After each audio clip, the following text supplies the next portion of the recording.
Hi, everybody. Welcome back to a regular episode of Big Apple Hockey because we've had enough special episodes the last couple weeks. It's nice to actually just be back and doing a nice, calm show, which will have no breaking news in the middle of any of our big stories. I, of course, am your host, Mark Williams. I still like doing this one because this one looks a lot sexier than the other one that I have on there. And the man that has enjoyed quite a good stretch for his team, Mr. Anthony Morocco. Yeah, I think 3-3 in their last 16.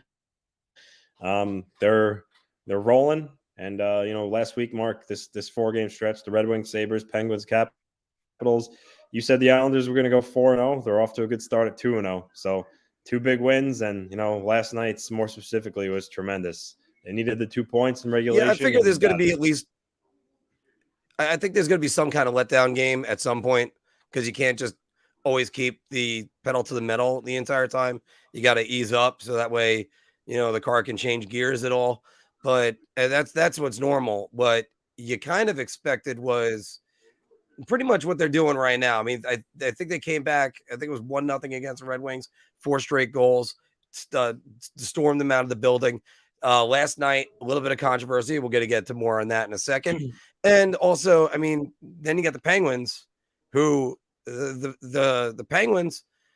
We're going to talk more about that. They're going to have a big week with the New York teams coming up in a moment.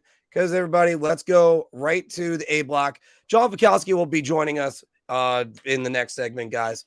He's just running a little bit late, but we're going to have the fully operational Death Star ready to go. So we're going to start with the New York Islanders, who they're the ones that played the majority of the games this week because the New York Rangers, they both played 2 games.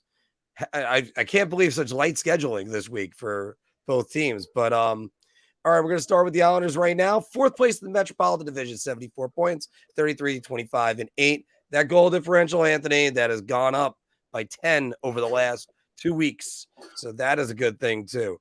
Right now, they're holding wild card spot 1, Pittsburgh 1 point back. And I had Buffalo 4 points back, but really it's Florida that's 2. Here's really the full Buffalo's standings. 6 points back. Oh, I'm sorry, 6 points back. Yeah. Well, like I said, I was going over the full standings because I didn't change around the headline on that one. So, I mean, you got Florida, who does have a game in hand on the Islanders, but the Islanders, it doesn't matter because they already have the win. They have two extra points on them right now. We talked about their massive 11-game stretch. And now, Anthony, we're talking about this coming out of it. Before they hit the California Trail, their next 2 games at Pittsburgh versus Washington, and they are 6-2-1 in their last 9 games. And I thought this was going to be a make or break point of the season. One thing we're going to talk about extensively, both in the A block and in Bar Talk, everybody. Ilya Sorokin, since the Boston game where Matt Barzal went down, 4-1-1, 9.49 save percentage, and a 1.65 goals against average. But first things first, Anthony, let's go to the controversial goal last night as Hudson Fasching got the game winner, and here it is right here.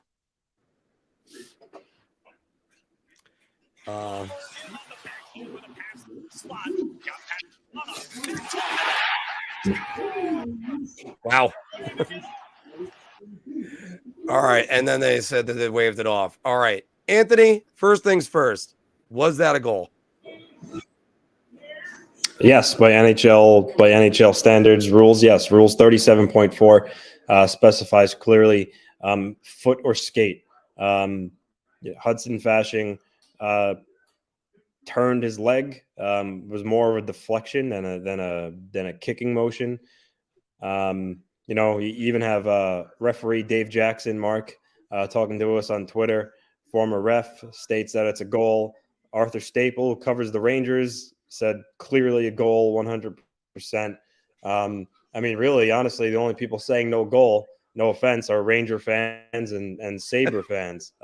So when the impartial pros, if you will, calling it a goal, just speaks volumes to it.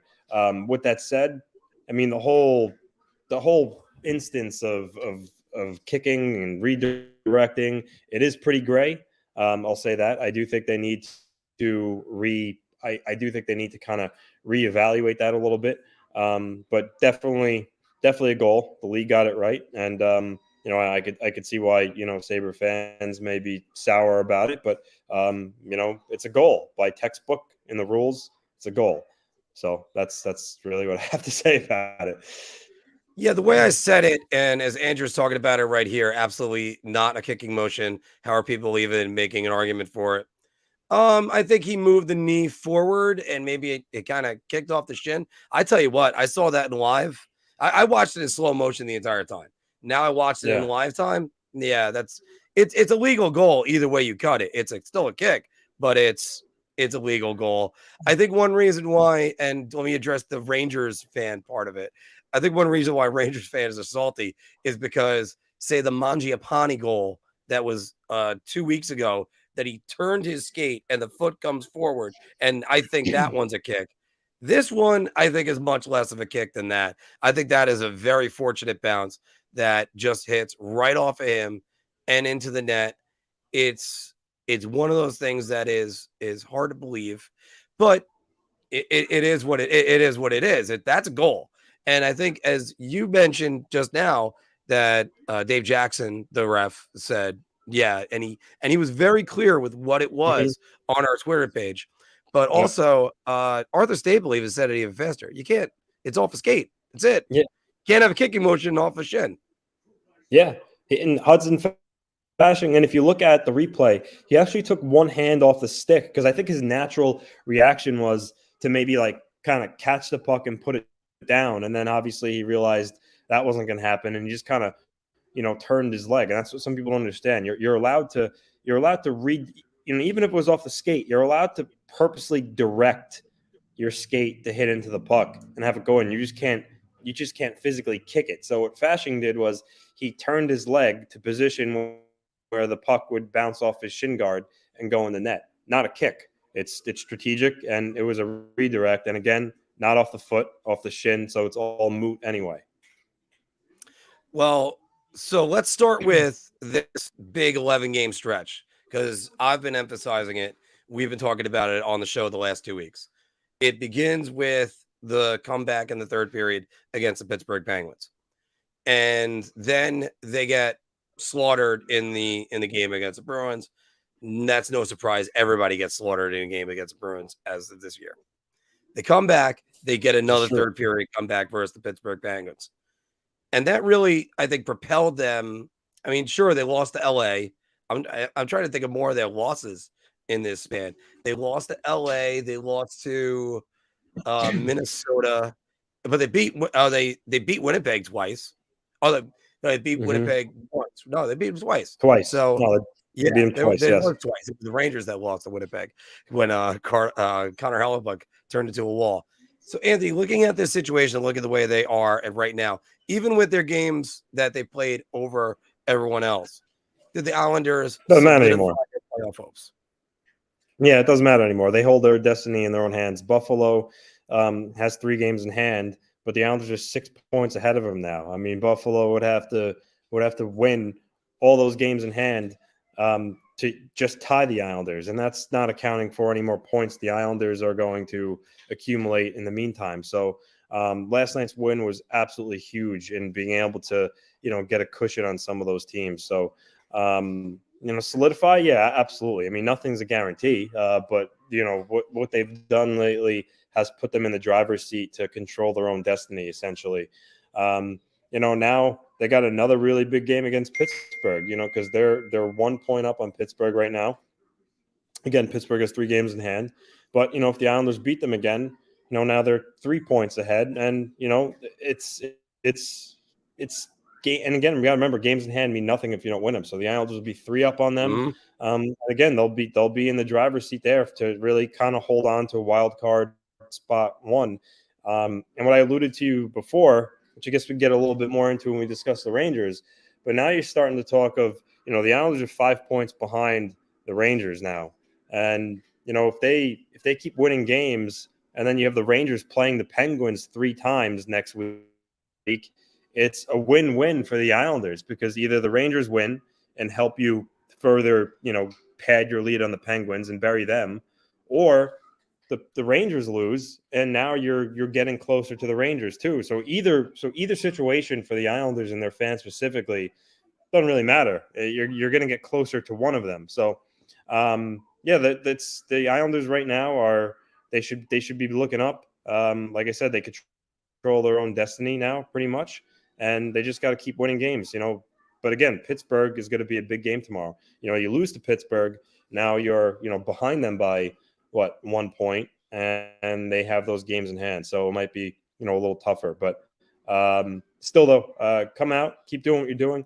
And lately they're playing Barry Trotz-esque hockey in terms of their defense.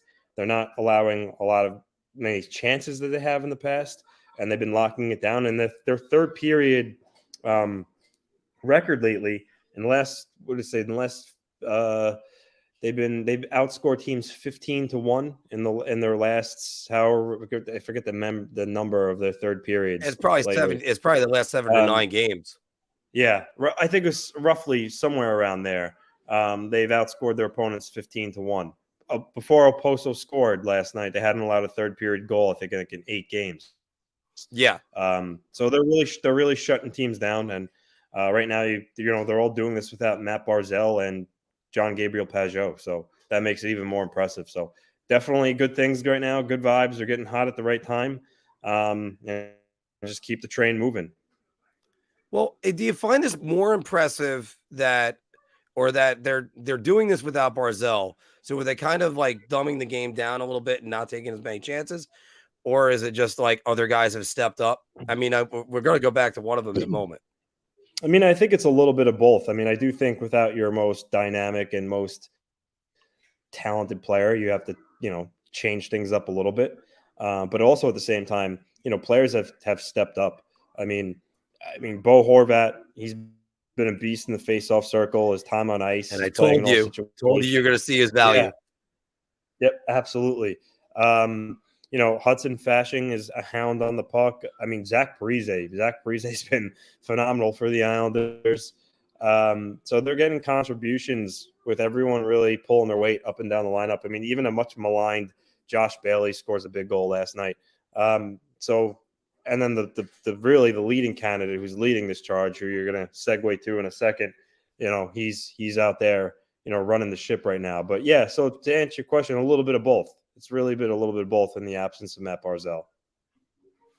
And again, you got to look over at what Ilya Sorokin is doing. He has just stepped it up greatly, as you were saying, and we're going to be talking about it further in the Bar Talk segment about how he's just really taken the team on his shoulders. And look, there's a lot of good things to mention. And you look back a couple weeks ago after losses to Ottawa in overtime, Montreal in overtime, and they lost another game. They had 6 winnable points, and they ended up getting 2. And that was, all of us were ready to abandon ship. Right now, they're right where they need to be. A win over the Penguins in the next game would really just make. Don't worry, Anthony. This is my dogs that are yelling at this one. Yeah. So, I mean, it's Sorokin, though. I'm not really surprised, really, at anything he does anymore. He's one of the best goaltenders in the league. He's easily the Islanders' MVP. And he stepped it up, even more. Those numbers, speak for themselves. And he's gonna carry even though Varlamov is very capable, Sorokin is going to carry the load for the Islanders down here, down the stretch, and get them into the playoffs. But yeah, he can't really say enough about him. His preparation, just everything, how he approaches the game, his athleticism. He's unreal. And let's be honest about something else. They don't win that second game against Pittsburgh without Ilya Sorokin knocking down that shot from Chris Letang. Like that doesn't happen. And and of course, obviously everything else. By the way, everybody, just a reminder: SeatGeek powers the A block. Make sure that you use promo code Big Apple Hockey for your first order to get $20 off. All right, we're gonna switch gears to the Rangers, but first we are going to satisfy our friends over at the Hockey Podcast Network with the DraftKings read. Hockey fans light the lamp this winter with DraftKings Sportsbook, an official sports betting partner of the NHL. New customers can bet just $5 pregame money line on any NHL team to win their game and get $150 in free bets if they do. If that wasn't enough excitement, you can turn small bets into bigger payouts with same-game parlays. Combine multiple bets like which team will win, how many goals will be scored, and more for your shot at an even bigger payout. Download the DraftKings Sports app now. Use promo code THPN.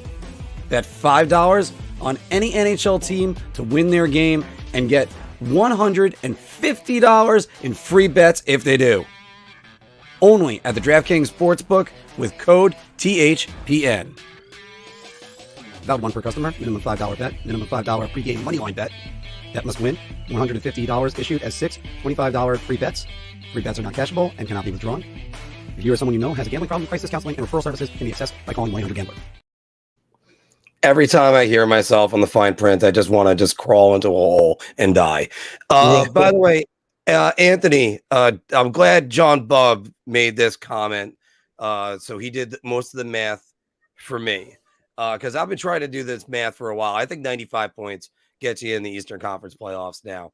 So the Islanders would have to go 7, 6, and 3. That's a little bit above NHL 500. That gives them 95 points.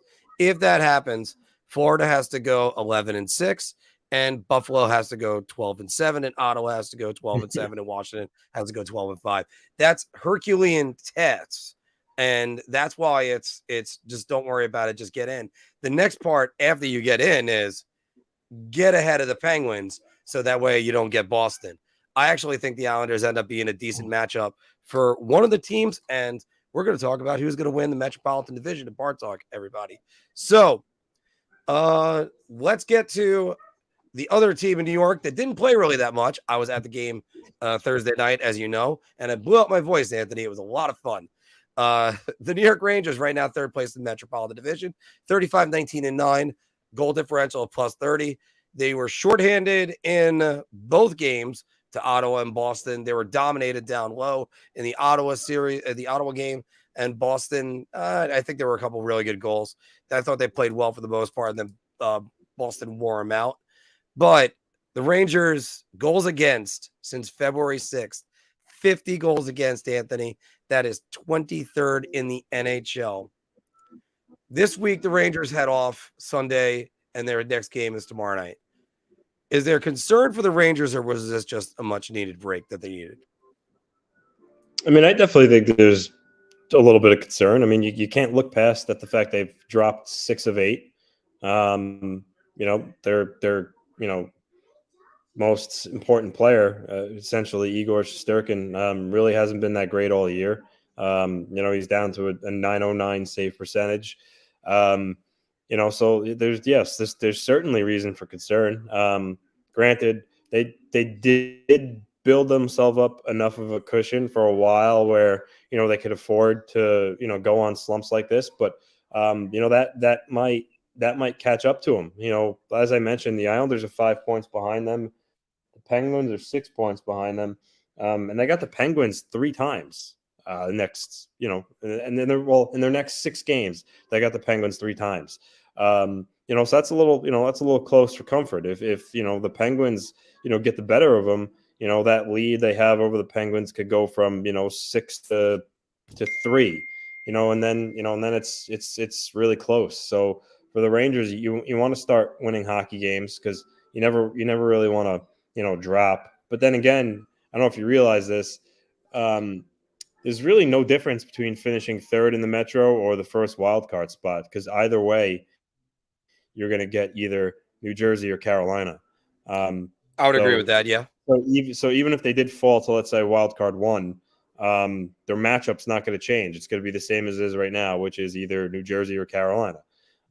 So in position one really won't matter that much, but it's just the optics of it. You were entrenched in third, firmly for so long to kind of drop now. It's just, like I said, it's just really the optics of it. You don't want to have that feeling of where you got passed.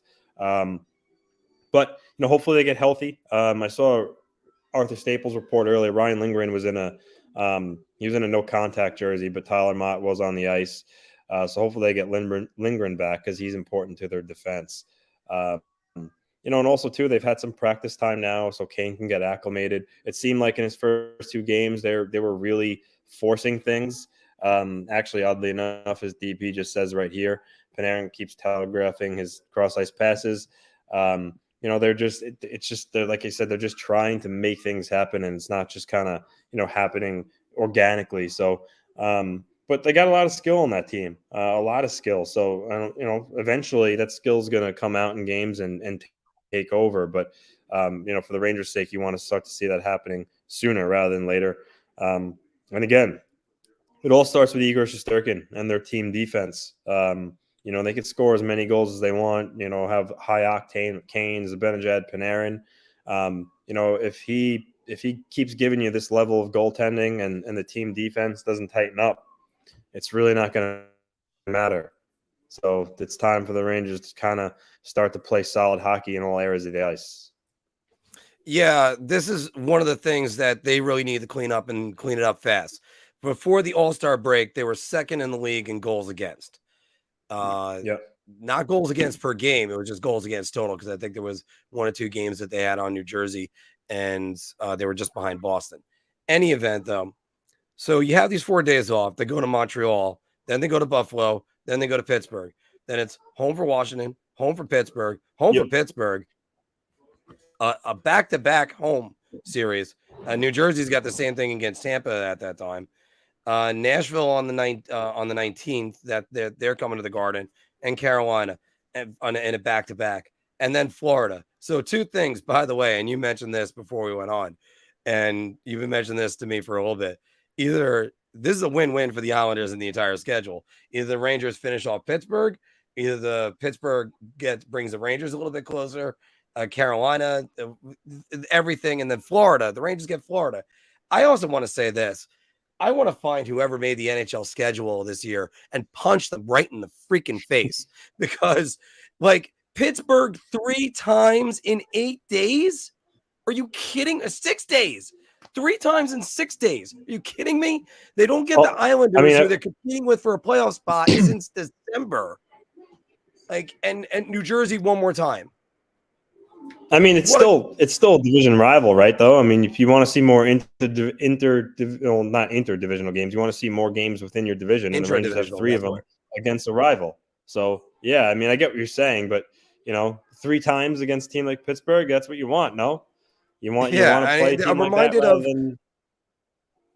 I'm reminded of. I think I want to say it was 2020. The Rangers and Islanders played 3 times in 8 days, and then one more time in February, and then.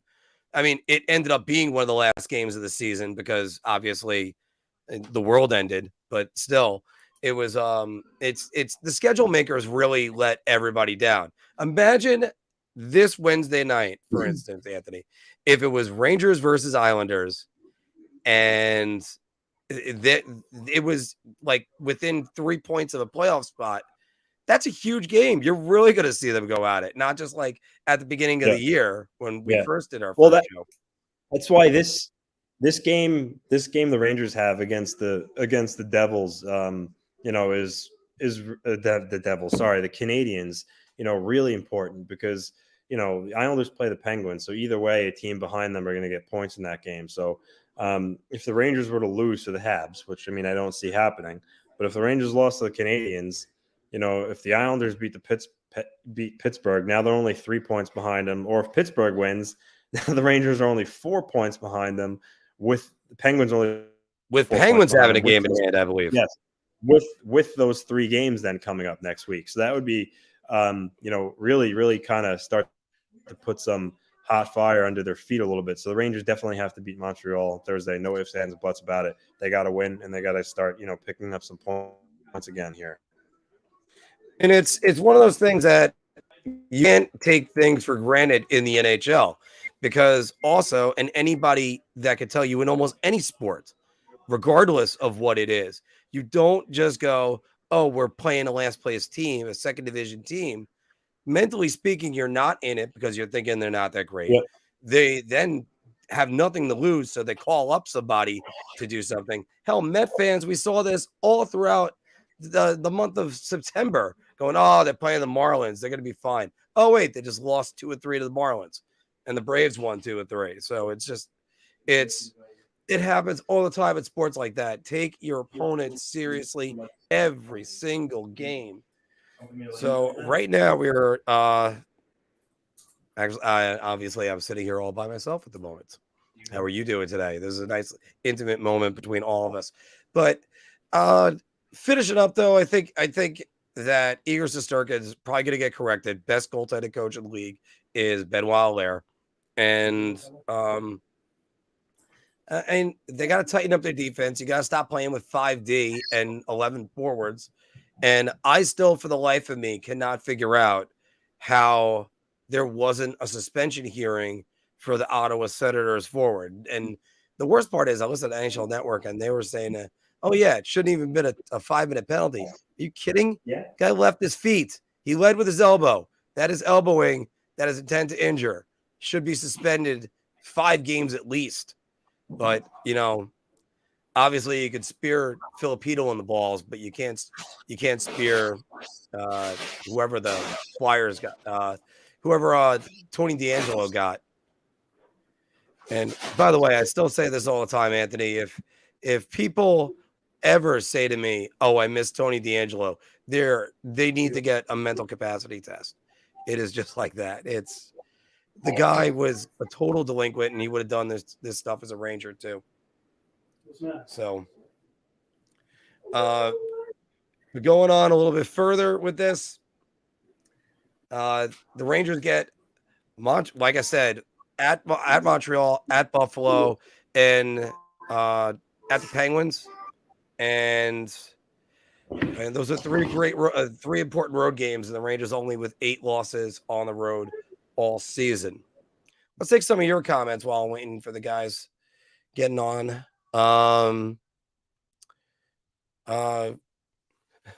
Would you guys punch each other's faces in if the Islanders and Rangers faced off with each other in the playoffs? I would expect that the less. Well, it would be a long reach to punch Anthony from the other side of Long Island, but no, I wouldn't. I am actually, as I said to Anthony earlier today, I am also a bartender. So as much as it would be great for the channel and great for everybody to watch, oh my God, I am going to be breaking up fights every freaking day. I still don't get it. Yeah, I still don't get it. And I do have to say, I would probably do ESPN via the digital package. I don't watch ESPN anymore, and there's no reason to watch ESPN if you're a hockey fan ever again. Anthony, we kill one more minute waiting for Phil. Did you see the clip of Stephen A. Smith, the internet short of him saying, "Oh, let's go Rangers," and I know you guys are all mad because I said they didn't count. Yeah, I did. I mean, it's just, it is ridiculous. Very ridiculous. Your apologies in an internet short. All right. Yes. I mean, I don't take anything that guy says at face value. It's just it's absolutely ridiculous. Yeah, and only the headlines. Yeah, but and he knows more than that. By the way, Core, he knows a lot more than that. All right, so looking forward to our full team tomorrow.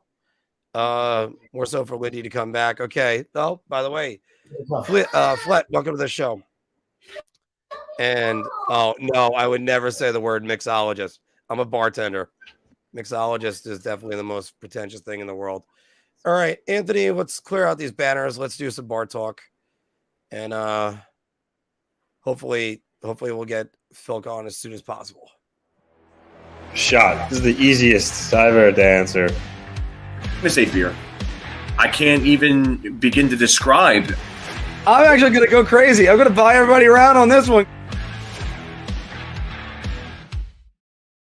Well, everybody, welcome back to Big Apple Hockey's Bar Talk, where we're gauging our confidence on NHL topics based on our choice of drink.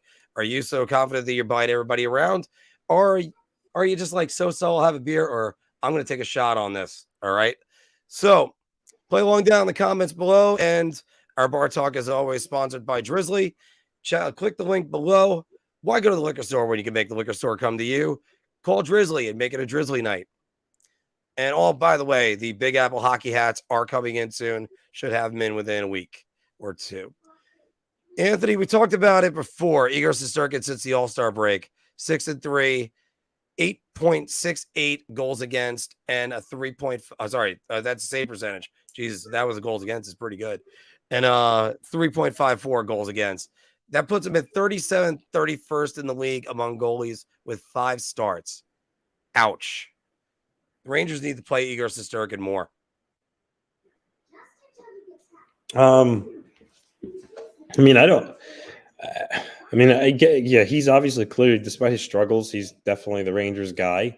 But at the same time, if he's playing like that and Halak maybe gives you some, quality starts, I could see why maybe, they wouldn't play him so much based on his performance. But I do also see it on the flip side of things. If you play him more, maybe he gets his game back.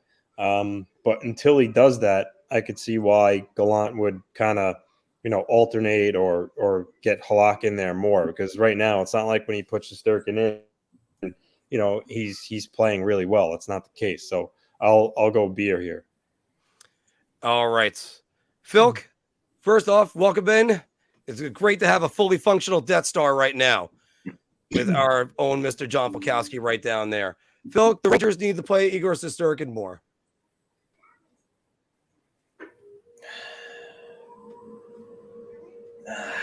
Beer, I guess. I don't know how much more you can actually play him down the stretch without like completely wearing him out. Yaroslav Halak has technically been the more consistent of the two goalies, but you definitely need to ride Igor at this point. But how much more how much more can they actually ride him? Like, you'd have to look at the schedule and see what opportunities they have at this point, really, to kind of get him, extra games in. So, so let's see here. We have, all right, so there's 1, 2, 3, 4, 5, 6, 7, 8, 9, 10, 11, 12, 13, 14, 15, 16, 17, 18. So there's 18 games left. There's one back-to-back, and that's New Jersey and Buffalo on the 30th and the 31st. You're going to have to play Halak in one of those games. Do you really play Igor 17 of the last 18 games? I don't think you do that, but no, and Igor should not at all be playing back-to-backs at this point. There's one back-to-back. There's no reason for him to play that at that point. Yeah, no, that one, especially when it's New Jersey and Buffalo. Yeah, there's no reason for that whatsoever. So the stretch, the schedule that they have, Montreal, they should win that tomorrow night. If they don't, then we have some problems to look at. There's Buffalo, Pittsburgh, Washington. Pittsburgh 3 times in 1 week. It's just nuts. Whoever did this scheduling sucks. Please quit your job. Carolina twice, back-to-back. Then there's Florida, Columbus, New Jersey. It's not exactly a favorable schedule, but it's not a murderer's row either. So I wouldn't I really wouldn't be playing Igor Shesterkin that much more. So I'm going to say Beer, just because Mm. I don't think that they've played him less recently. How many games has Halak actually played since the All-Star break? Well, he's that's a great question too. Actually, I wish I had that number for you, but I do have to say this, that they, with the All-Star break, plus there was the couple games before they went out west, the Rangers ended up playing him basically one period of hockey in 2 weeks. He has not looked the same since then. He looked pretty good against the Flyers. And I know this is going to be a controversial opinion, guys. He was good against the Capitals 2 weeks ago, and he was kind of good against the Bruins on Saturday. The goals that beat him were goals. They're goals on any goal. So I'm not going to really freak out about that. But he needs to see the puck. He needs it. I'm not sure if he's up with the tempo of the game at the moment, because they rested him too damn long. Like 2 weeks without, if he's starting goalie, and he plays a period of hockey, half a period in the All-Star game, that's not enough. It's not enough for hockey. So and he hasn't been the same since then. So Halak has played 6 games since the All-Star break. He played against Calgary. They beat Calgary. He was in net for the win against Carolina. He played against Calgary again. It was an OT loss. He was in for the loss against Detroit, which was not a good game for him. He was in for the loss against Washington on the 25th, and he was in for the loss against Ottawa. So, but Halak went into the Washington game in relief of Igor. Oh yeah, that's right. He went in for relief. All right, so you know what? That's Igor's game. We'll give that to Igor then. All right, so he's really just played 5 games since the All-Star break, and they had how many games remaining at that point? I mean, I would say maybe like 27. I think it was like something like that. So, I mean, to play in 25 games, I don't know. I gotta say Beer, but it seems like I don't think they're gonna play him much more. I think he gets maybe 2 more starts. All right. Well, let's go across the river, go to the other Russian goaltender who has turned it up since February 20th. 4-1-1 was Ilya Sorokin, 9.49 save percentage, and a 1.65 goals against. Anthony, I'm going to start with you. Ilya Sorokin has been the driving force since Matt Barzal's injury. I mean, is there a layup button? I know guys have picked up their game lately. They've picked up their game lately, but Ilya Sorokin, those numbers speak for itself. He's been a wall lately. But again, as I said at the start, I'm not really surprised anymore. I mean, he's entrenched himself as one of the best goalies in the league. All year he's been their MVP. 9.26 save percentage overall in the season. Outside of Matt Barzal, he's their best player. And as long as he keeps playing at the way he does, the Islanders, have the trump card on all these teams below him that are chasing him, and he's really going to help them, get into the playoffs. Phil, layup. just another layup. The only thing I'll say is that the Islanders have tightened things up defensively, and they've definitely done so. It's not like they're playing with an improved defense corps. It just seems like they've started to pay more attention to details. Rangers, take notes, because that's what you guys need to do big time. But the Islanders have definitely paid a lot more attention to detail in their own zone, and it's actually reaped some benefits as well. But the question is, has been the driving force? Yes, that's a layup. So round. And I'll make it a clean sweep. I want to say it was some other driving forces. You have Bo Horvat and Brock Nelson right behind him, who's also played really well, and Lane Lambert really seeming to kind of be in control of the situation. 2 weeks ago, Anthony was predicting he might be a one-off coach, Right now, he looks like he might be a coach of a playoff team, and it's getting a little bit closer every single day. Guys, Timo Meier did not waste much time to score his first goal as a New Jersey Devil. He scored it in the first period of being a Devil. So the Devils will catch the Carolina Hurricanes. Mr. Fikowski, I'll start with you.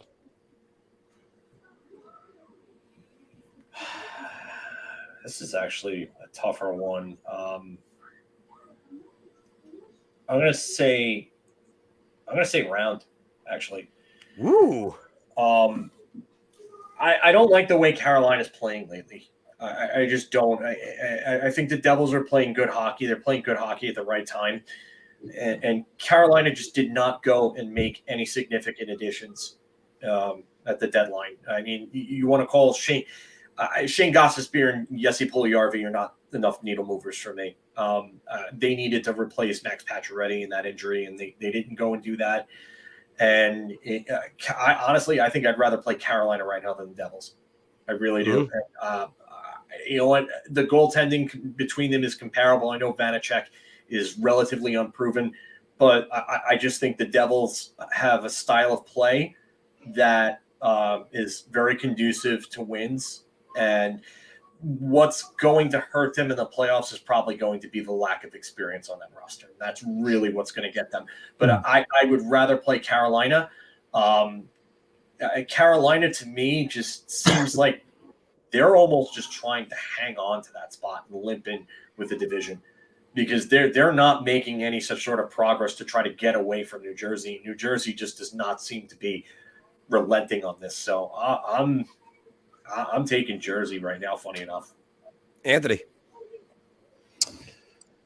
Close to a round, but I'll stick with a beer. But I certainly think it's in the cards. New Jersey they dropped a tough one to Toronto last night, but I really like the way they've been playing. I think Carolina could have done a little bit more at the deadline. And don't forget the lead is only 4 points. For a while, Carolina had a real healthy lead over New Jersey. It's trimmed down over the last few weeks. But I think the Devils realistically could catch him, especially adding Timo Meier to the mix. Like John said, the goaltending is relatively comparable, but I think the Devils have the tools to catch it, and I think it's one of those divisions that's going to be decided on, the last weekend of the season. That's how close I think the Devils are going to make it. I'm going to go beer on this because I think both coaches of these teams really know how to focus in on the regular season and trying to go after the best available seeding. Now, in the case of Rod Brindamore, he's already won a President's Trophy, won a division last year. He knows how to do it. And Lindy Ruff has done it for years with the Buffalo Sabres. And he's won a President's Trophy with the Buffalo Sabres as well. I think he can still keep the foot on the throttle. Now, we're talking about the playoffs. That's a different animal. That I think experience is going to factor in, regardless of which one of these two teams get the Rangers and or the Islanders, because that also could be a factor as well soon. So hopefully we'll see more out of it. But this is going to be a nail biter. And think about this: with like midway through the third period, it was the Devils that were up on the Maple Leafs, and Carolina was down. Carolina ties it, wins in shootout, and the Devils end up dropping it in regulation. That's a big swing of momentum. Speaking about Carolina, Shane Gostisbehere, 2 goals, 2 assists, 4 points in 3 games so far. The Hurricanes is -1. Shane Gostisbehere is the best under the radar acquisition. I'm going to go shot on this one, guys. I like Shane Gostisbehere a lot, and I don't know if I really like Shane Gostisbehere for the Hurricanes. I think the Hurricanes needed some offense, but I think they needed more of like a bottom 6 guy that could be better on 5-on-5. That's where Gostisbehere's weakness is. But his years in the desert have been pretty good. But I just don't see it for Carolina. Philk. Shot. There's no way you're going to tell me that this guy is the best under the radar acquisition for any team at the deadline. I'm sorry, but I mean, is he a good player? It's not really a needle mover by any means. And again, I know the question is not the best acquisition, but if you want to talk about the best under the radar acquisition, I got to look at Rasmus Sandin. Like Washington got Rasmus Sandin, and that could actually help them now and moving forward. So I mean that's a real good acquisition that nobody's really talking about. So I definitely a shot here. I got to agree with you on that one, Phil. I don't think that's even on anyone's radar. Anthony. I'm going to go shot too. I think like the Oilers adding Nick Bjugstad is a pretty under the radar acquisition. He's a solid fourth line center for them. Add some more size to their lineup. I even like talking about under the radar, Minnesota added two, if you want to call them middle sixers with Mojo and Gustav Nyquist, who's injured, but he's going to come back for the playoffs. I added them, two depth. I like that. Well, not really depth, but secondary scoring additions to the lineup. And this is no knock on Shane Gostisbehere. I think he is a good offensive defenseman who'll help the Hurricanes. Oh, yeah. But with those previous two, I think there were better under the radar acquisitions than him. Yeah. Wait. Did I actually spell this one wrong? McCabe too for Toronto. You went and you just got a real solid, tough, physical defensive defenseman for Toronto, and that's another under the radar acquisition because everybody's talking about O'Reilly for Toronto. I mean McCabe and even Lafferty, another real good acquisition for Toronto. Give them a lot of depth in that bottom six too. Nola Chari. Nola Chari and Lafferty are two that really stick out. Gostisbehere is probably not even in the top 10 of under the radar acquisitions I could think of. And thank you to Cora Python who pointed out. I mean, it's one of the toughest names to spell. I thought I had it correct a couple different times, but it's Gostisbehere is basically just if you sound it out like that.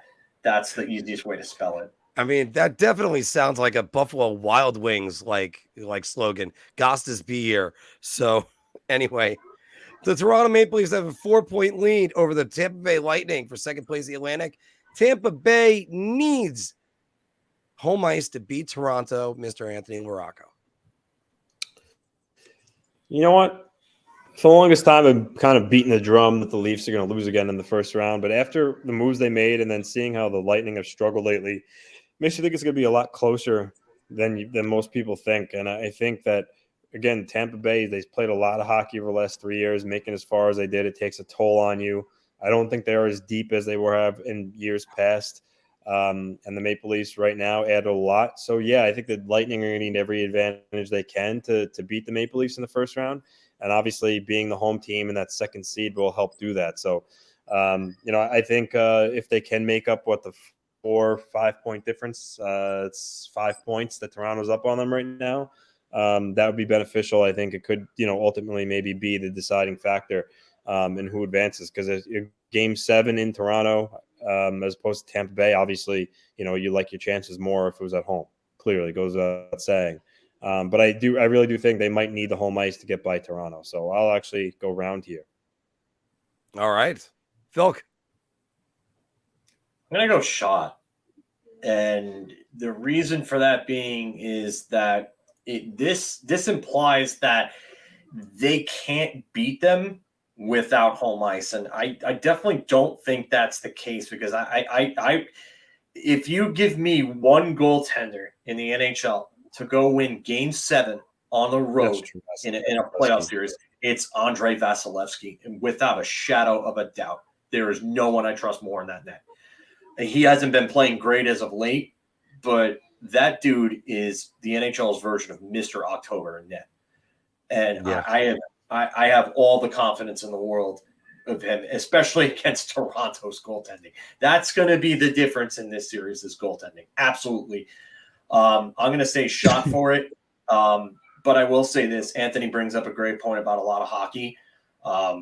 You always have to look back at the 83 Islanders or the 84 Islanders, rather, when Edmonton beat them for the first time and how much mileage they had on their bodies, winning those 4 straight and then getting there and facing a younger, rejuvenated hungry Edmonton Oilers team.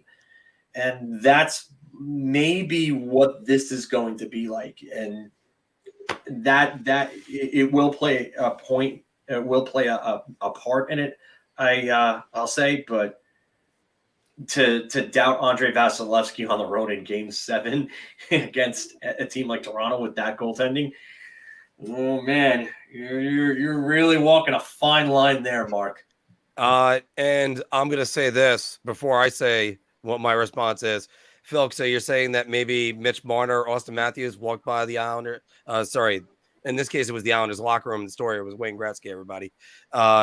After at the Tampa Bay locker room, saw them with the ice bags on their knees and saying that's what it takes to win. And that's what might motivate them through this. As the story always goes with the Edmonton Oilers, when Wayne Gretzky saw that, he thought they were all celebrating. They were just like hanging out in the locker room, just drinking a beer. My answer's shot, but I have to say that because after all, Tampa made it back to the Stanley Cup Finals last year. They didn't have home ice in any of their playoff series. And Phil hit the nail on the head. If there's anybody I want in net in the playoffs and my life is on the line, please, Andrei Vasilevsky. No offense, Igor Shesterkin, Ilya Sorokin, or even Linus Ullmark right now. But it's has ice water in his veins. Just ice water. And if he's up in the series, it's over. That's how much it is. He is. If they're up in the series and there's a chance for him to close you out, you're not getting a goal. All right. Let's go across all the way to the Pacific, guys. This is the standings in the Pacific Division. Unbelievable. And the Pacific Division is a complete toss-up. Philk. Layup? You just posted 4 teams that are separated by what? 4 points? 4 points. What was this supposed to? Was this supposed to insult my intelligence? Come on, man! You literally posted the freaking 4 teams, and then you're like, "Oh, well, what does 4 minus 2 equal?" I don't know what. I really don't know what other response you were looking for there, but yeah. Round. All right. So I guess that's a round right there, huh? You just said it. All right. So wait, Philk. So, but who do you think is going to win the Pacific, though? That's a different question. Then you should have asked that and then made it a multiple choice. Oh no, well, but there is no multiple choice. It's round. It's technically this is Anthony's suggestion, so I have to blame him for that. Wow. Didn't know you were great at basketball, Anthony. All right, who do you think does win the Pacific? Me? Actually, Phil, I want to get his response first. I don't have to go with Las Vegas. All right. Okay. I just think that they're too talented of a team. Their structure is too well. I don't trust even with LA and Corpus Salo and Gavrikov. I just don't trust LA. Yeah, I don't trust any, and I don't trust Seattle. That goaltending is still. I don't know how they're still winning games, but that goaltending is a flaming bag of dog shit. And Edmonton. You know what? I wouldn't be shocked if Edmonton won it. I really wouldn't. Connor McDavid just goes into overdrive and then somehow breaks 160 points and breaks the entire internet and starts having the conversation of, is this guy on Gretzky and Lemieux's level? Then you know what? Who would be shocked? Not this guy. Anthony, who you got? And by the way, first, is the Pacific a toss-up? Yeah, I mean, it's obviously around. It's 4 points separate first and fourth. I could see any 4 of them making a decent run at it. But I'm actually going to say LA. Vegas. Logan Thompson, as we all know, is out indefinitely. So right now they're left with Aiden Hill and Jonathan Quick. Jonathan Quick's save percentage with the Kings was, I don't know if you looked, was heinous. I don't know, he'll be better in Las Vegas, but I don't know. I think LA. It's just a feeling I have. I know Vegas is more experienced as being the team that has the most recent playoff success, if you will. But I don't know, something about LA. I like the makeup of their team. I like Kopitar. I like Adrian Kempe. I think is one of the more underrated goal scorers in the league. He's got wheels and he can really score. I had a Gavrikov. Yeah, I mean, it can go either way. Clearly, there's all the teams are so close. But I'm gonna say the Kings right now.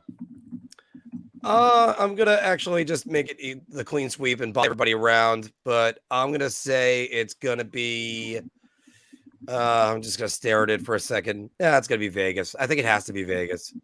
I don't trust Edmonton's goaltending. No matter who it is, Jack Campbell is just atrocious. He has been awful. Mm-hmm. Now that they got Quick in net, Campbell Soups or Jack Campbell. I mean, LA is so up and down, though. I don't even know what to think about them. And can you imagine saying Phoenix Copley game one starter? I mean, oh man, that's rough. Copley trying to win a series. That one's going to be fun. Yeah, I just don't even know how that's going to happen. Guys, we're going to stay in the West, and we're going to go to the Calgary Flames. Flames trail the Winnipeg Jets by 4 points right now. The Flames aren't dead yet. Anthony, I'm going to throw this one to you. Oh, beer. Although it looked like they might have been. I don't know if you guys saw that the Wild actually scored in overtime last night, and they got overturned for offsides. The Flames players came back on the bench, and they ended up winning 1-0 in a shootout. They got the 2 points, and now they're 4 points behind Winnipeg. But, I mean, listen, this is a team that we all picked to go really far. Hasn't really come to fruition. All of us picked them to win the Cup. Yeah, they've struggled. But, again, it is just 4 points. And to be fair, the Jets haven't been playing the best hockey of late. So 4 points is doable. But it's going to be tough because the Jets, despite not playing well lately, are a good team. But I'll tell you this.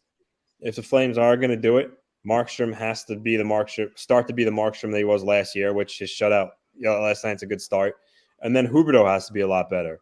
Him and Kadri have to score more and put up more points. Because right now, Tyler Toffoli is their leading goal scorer. And while he's a good player, when you have a guy like Huberdeau on your team, that shouldn't be the case. So some of these other guys are going to have to pick it up. But it is doable. But I'm not sold that's definitely going to happen. Thus, the beer answer. Phil?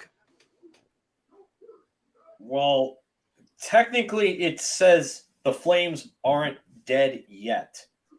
So they're only 4 points back. So how can this be anything other than a round, technically? I guess technically you're right. So you're 4 points back. You can easily make that up. And, I mean, Winnipeg, with the way that they're playing, has, as Anthony said, has not been good as of late. 2-6-2 in their last 10. Yeah, to me, I'm not. Yeah, this has got to be around. I don't know how it could be anything other than around. Layup. All right. Well, you know what? You got me on this one, Phil. But this was also Anthony's. But it's the Flames. The Flames have been really consistent. That's the Flames are 4-4 and 2 the words are the Flames aren't dead yet. So we're talking about right now at this very moment, correct? Yeah. They're 4 points back. Yep. They're not dead. But the Jets, by the way, they've fallen off a cliff. I'm not even, all right, so here's a good one, actually, to kind of come to your defense a little bit, Anthony. Metaphorically dead, not actually technically eliminated. No, they're not even close to metaphorically dead either. They're actually very much alive. They are. All right.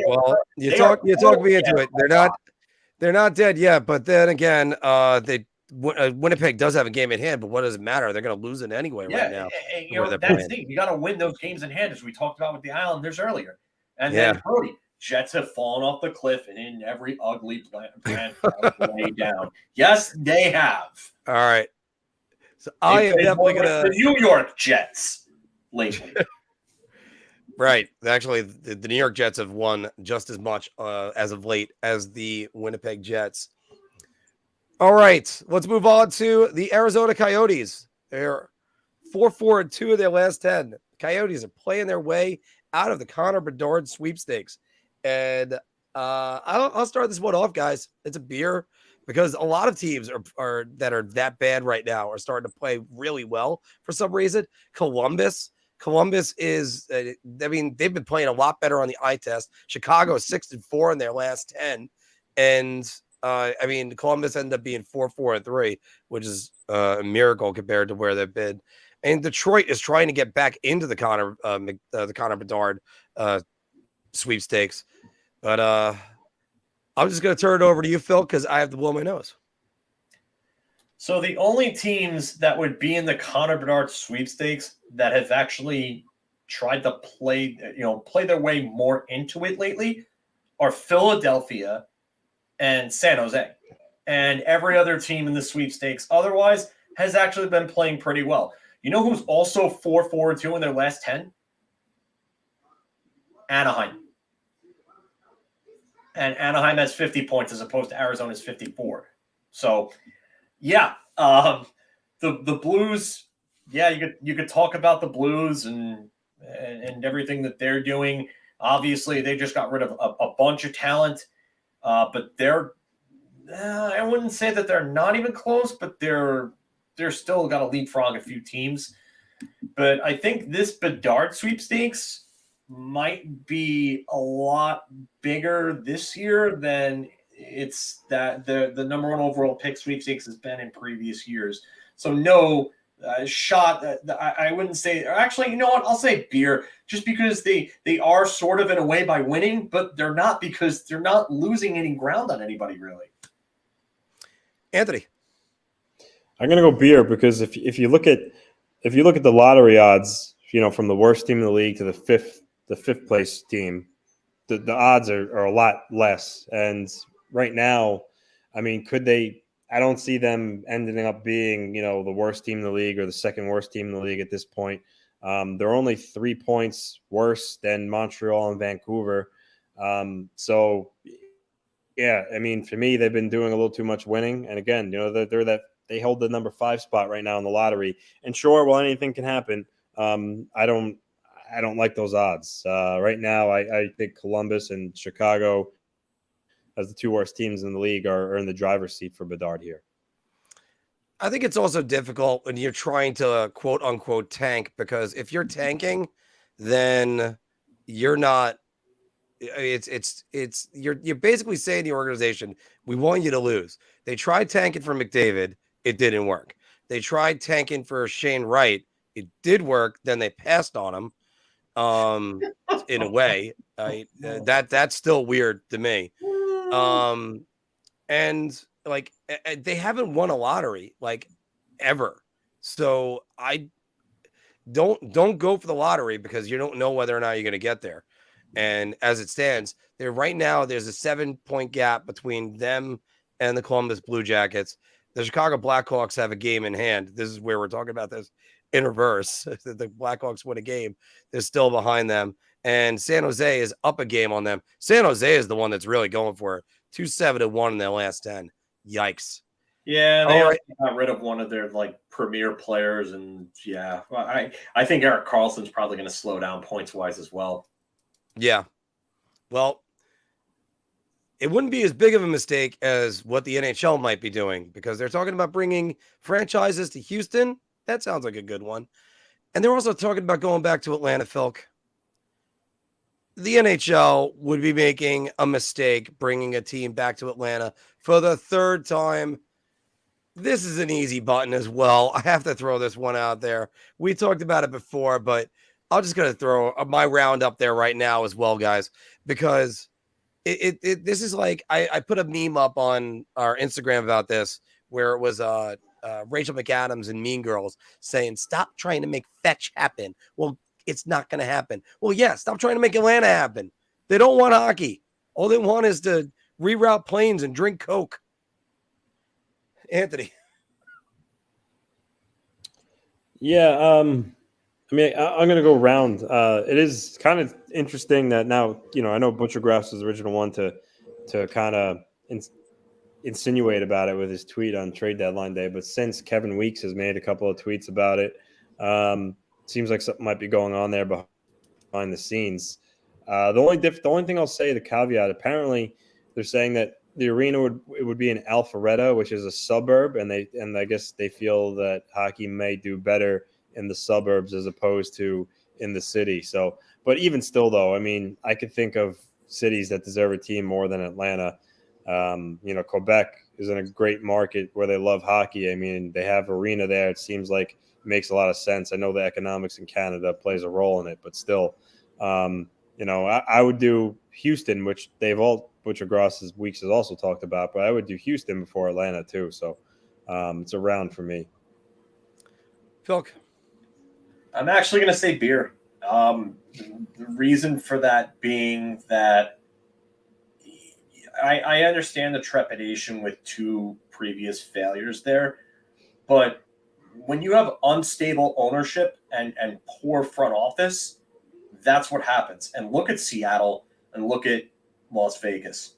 They come in, two unconventional hockey markets that nobody thought would ever really draw like they have the way that they have and have the success that they've had as early as they've had it. And you want to know why they did? Because they had stable ownership and they had good front offices. Ron Francis has come in and has done a hell of a job with Seattle. Hell of a job. If that team had goaltending, they would be winning that division outright by a country mile. But you have two goalies that have sub 900 save percentages. I mean, it's listen. I get what Pete's saying there. You know, the suburbs are not a great idea. I do agree with that. But I think if you had a better arena and you had a better front office and stable ownership, I think Atlanta can succeed. There is history there. When they were actually winning games, they were getting crowds. And the problem is that Atlanta was brought in under the Thrashers, I should say, were brought in under the old expansion format. They didn't have the luxury of being able to make deals to have teams not take certain players and get all those draft picks like Las Vegas and Seattle did, and they didn't reap the benefits of it.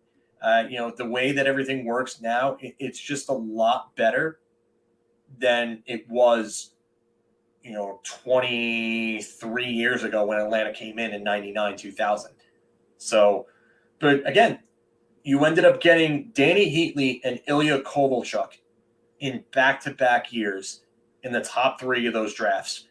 And that helped put them on the map because even though Heatley didn't stay, Heatley turned into Hossa, and Hossa was there for their, for two of their best seasons. And Kovalchuk was there, and Kovalchuk was a franchise guy.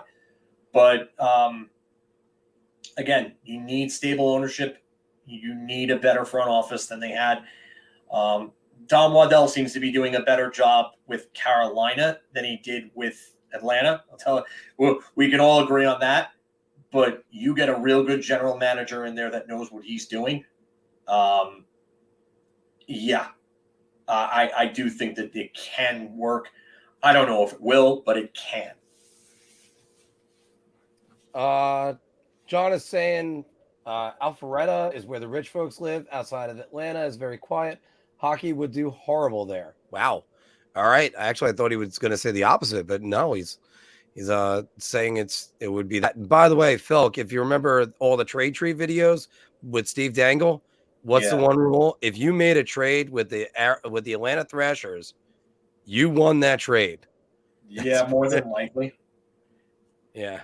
Yeah. I mean, Waddell just did not do well for them. The deals that he made were not good. I mean, I get the Heatley for Hossa deal and why it happened, but they lost so much on that deal because Hossa was gone in 2 seasons, basically. 2 seasons, 2.5 seasons. It was the 2007-2008 trade deadline that he went to Pittsburgh.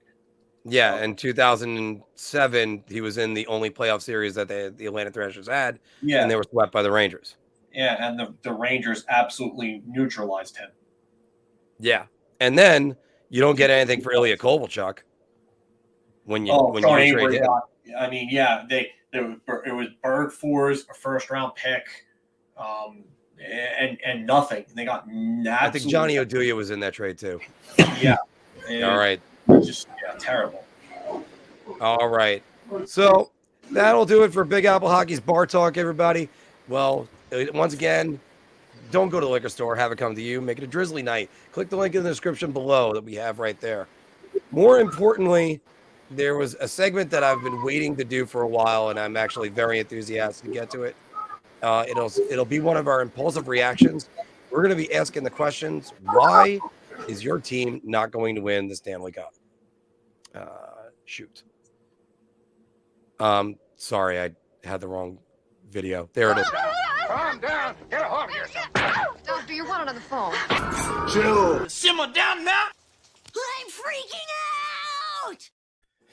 Okay, because like I said, I've been waiting to do this one for a while, and I couldn't wait for that. By the way, everybody, if you want some great hockey equipment, great selection, low prices, go to Pure Hockey. Click the link in the description down below.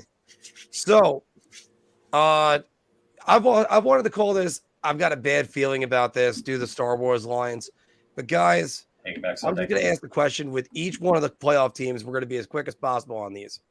Why won't your team win the Stanley Cup, and what can they improve on? Phil, I'm going to start with you because I'm going to start with the New York Rangers. Why aren't the Rangers going to win the Stanley Cup? Well, there's a multitude of things. I will say the lack of attention to detail on defense is probably the most glaring of all issues. They need to start playing a much better team defensive game. And it's not just the defense, it's the forwards too. Gerard Gallant is a big issue because I don't trust him with lines, and his lack of adjustment really, really concerns me. He just doesn't seem to know how to make adjustments when the tough gets going. Jacob Trouba is a big issue. His play drags down Keandre Miller, and Keandre Miller has not been great as of late either. He's been running around way too much out of position. I got to say that the lack of shutdown defensive forwards in the forward group is a big concern. I mean, I love that kid line and the way that they could forecheck, but you're telling me if you had someone like Philip Deneau on that third line over Philip Hedl, would you trust this team a lot more? I think I would. I like Trocheck, and I thought that he was going to come in and be a better defensive forward, but I think defensively he's left a little bit to be desired. I'll give that he's been playing with Artemi Panarin, who really has not been a great defensive player this year. He's been better in previous years than he has this year. And then you got Patrick Kane on that line too, who is just a defensive dumpster fire. I just think that they're a little too one-dimensional, and I also think that they're a little too soft. I think that they just don't get enough physicality from certain guys. Like Kane's not going to play physical. The question really with Kane is, can he play through the physicality? That's really the question. And Chris Kreider, your boy, he plays like Casper the Friendly Ghost. He doesn't hit anybody despite being 6'3", 230, being one of the fastest and strongest players in the NHL. He plays like a guy that's 5'6". He plays like Yvonne Cornway. You shouldn't have a guy that's playing like half of his size. Artemi Panarin and Patrick Kane, are they going to be perimeter players come playoff time, or are they going to actually try to fight for pucks? Because that game against Boston, they didn't look like they wanted to play at all. And this team needs more heart, it needs more soul, needs more determination. And I really have, if they could beat the Devils, great. Can they beat the team that they're going to play in the next round after that? Maybe. But is Igor Shesterkin going to be Igor Shesterkin, or is he going to be this flip-flopping fish out of water that just is giving you great game, then crap game, and you don't know what you're going to get from one game to the next. Because if that's going to be the case, nothing else is going to matter at all. It's not. Don't even bother at that point. The analysis ain't going to matter.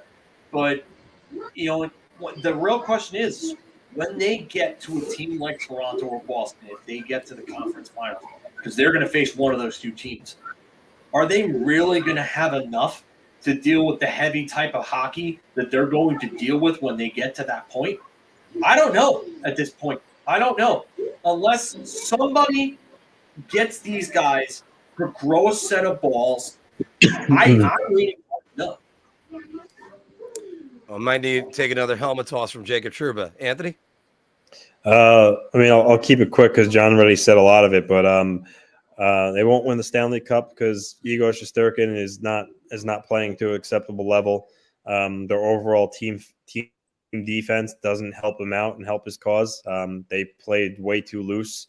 And like John said, I question if Panarin and Kane, are going to do what you need to do to win in the playoffs and engage more physically and really back check and really give it 100% in all three zones, not just the offensive zone, and their overall just grit. So yeah, those are the reasons why.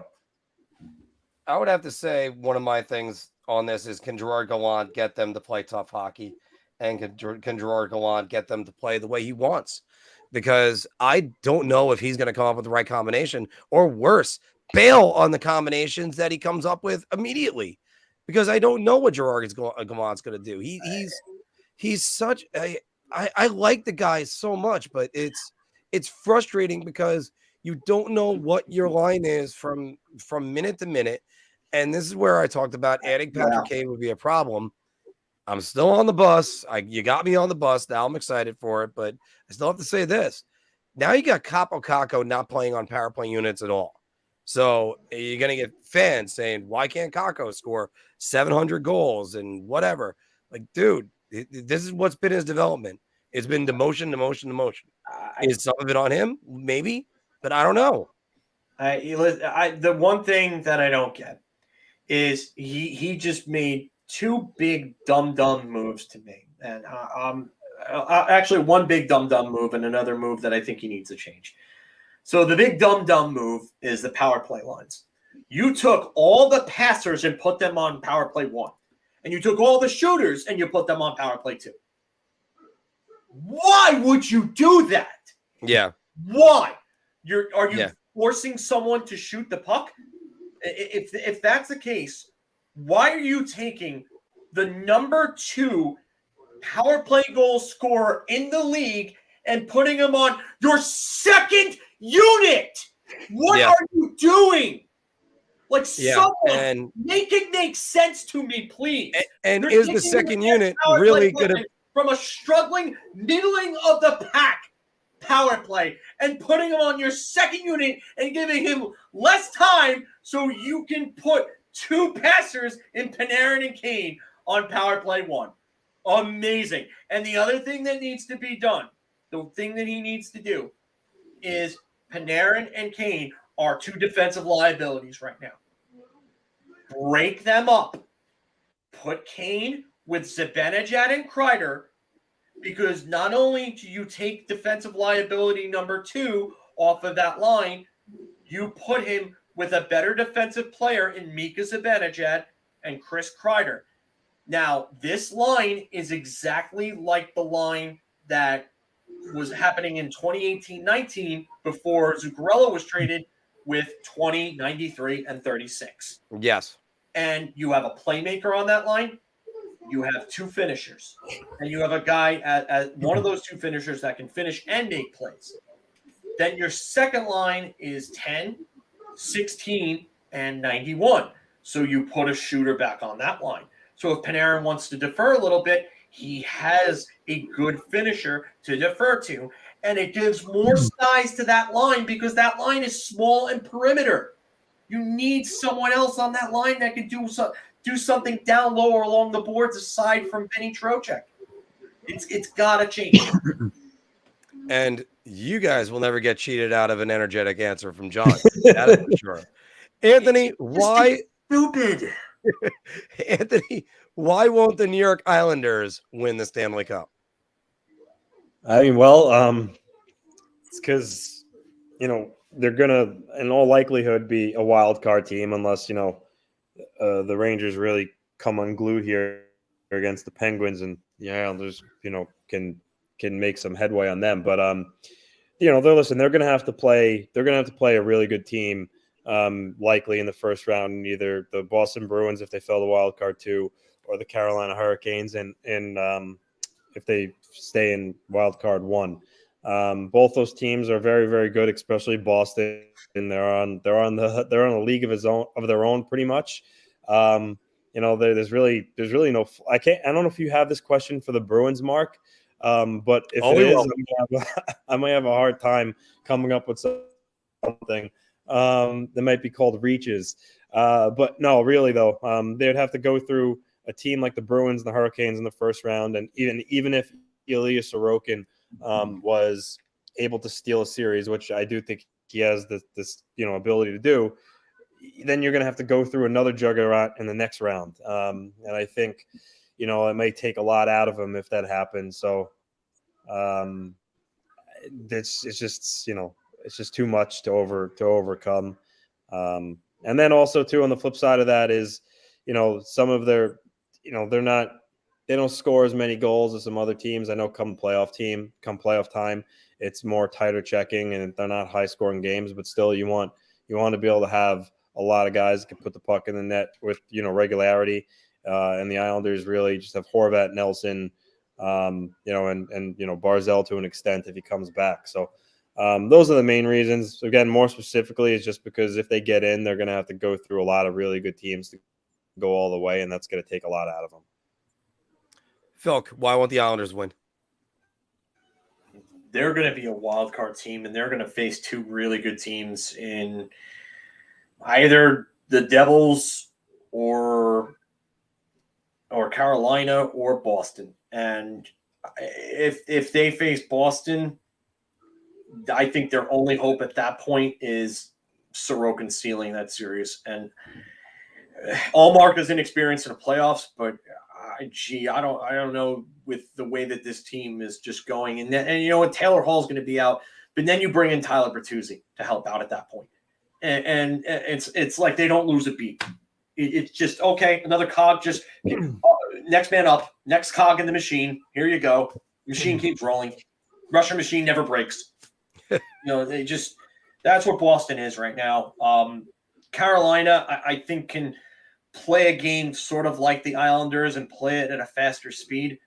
I also think the Islanders just don't have the firepower offensively to outscore those teams. And so I can't see Sorokin blanking Carolina or Boston 1-0 or winning 2-1 every game in that series. I can't. I mean, I know he's capable of doing it, but I don't see it. So I just think it comes down to firepower. And I think come playoff time, I think that better teams are going to start playing against that third pairing. And the third pairing is really going to be the Islanders' downfall. I know that they're not going to play a lot because it's just going to be, obviously their top pairing, Pelican Pollock, and then your Dobson is going to be on that second pairing, but that third pairing, I think teams will take advantage of that. I'm not comfortable with someone like Sebastian Aho or, someone like that playing minutes in the playoffs.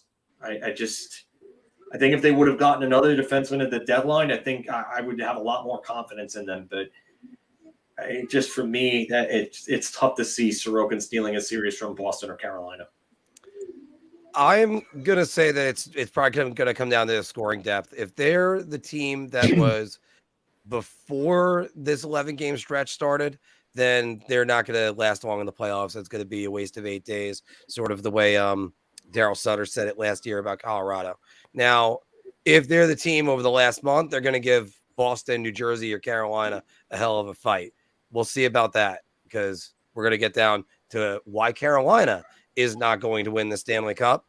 and they're a hell of a team. Oh, by the way, all these teams are hell of a teams.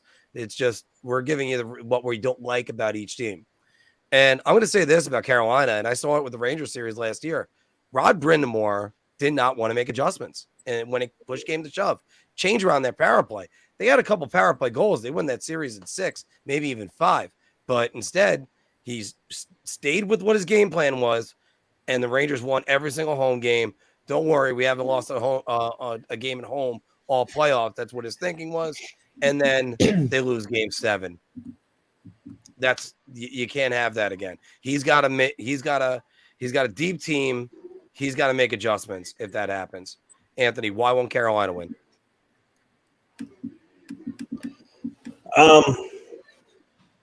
I still go back to I think they could have used another difference maker at forward. I know, listen, Svechnikov, Aho are really good. Teravainen's good. I mean, Stahl's really good at shutting down other teams' top lines.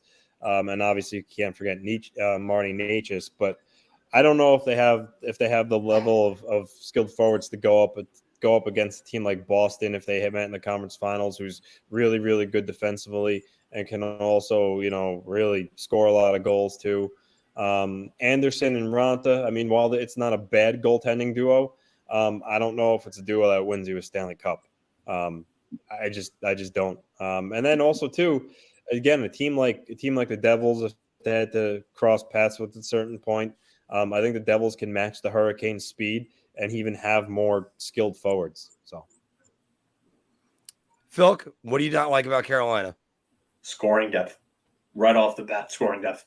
I mean, you look at this lineup this year and their stats, and you're saying to yourself, wow, some of these guys are just not giving you enough.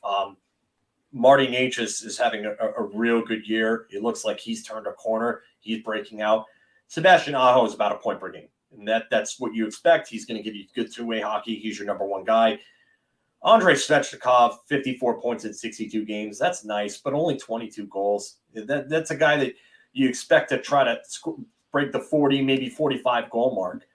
Brent Burns is 50 points, having a real good offensive year, showing that he still has it at 37 years old. But I don't trust him defensively come playoff time. I don't. I think as a defensive corpse, I think they're a worse unit. I really don't. They don't have guys like Vinny Trocheck and Max Domi on this team. And I'm not going to say Max Domi like he was a big difference maker last year, because he wasn't. But it goes to the depth that they had. And they do not have that depth anymore like they did last year. And that's going to be the biggest thing. And not only that, but you have two goaltenders that have a 907 and a 906 save percentage. And their goals against are also almost identical, I believe, at 232 and 233. No, sorry, 2.32 and 2.35. You know who has a 233 goals against and actually has a better save percentage than them both? Their third stringer, Pyotr Kochekov. Mm-hmm. Kochekov, sorry. I call him Kochekov all the time for whatever reason. But Kochekov, sorry.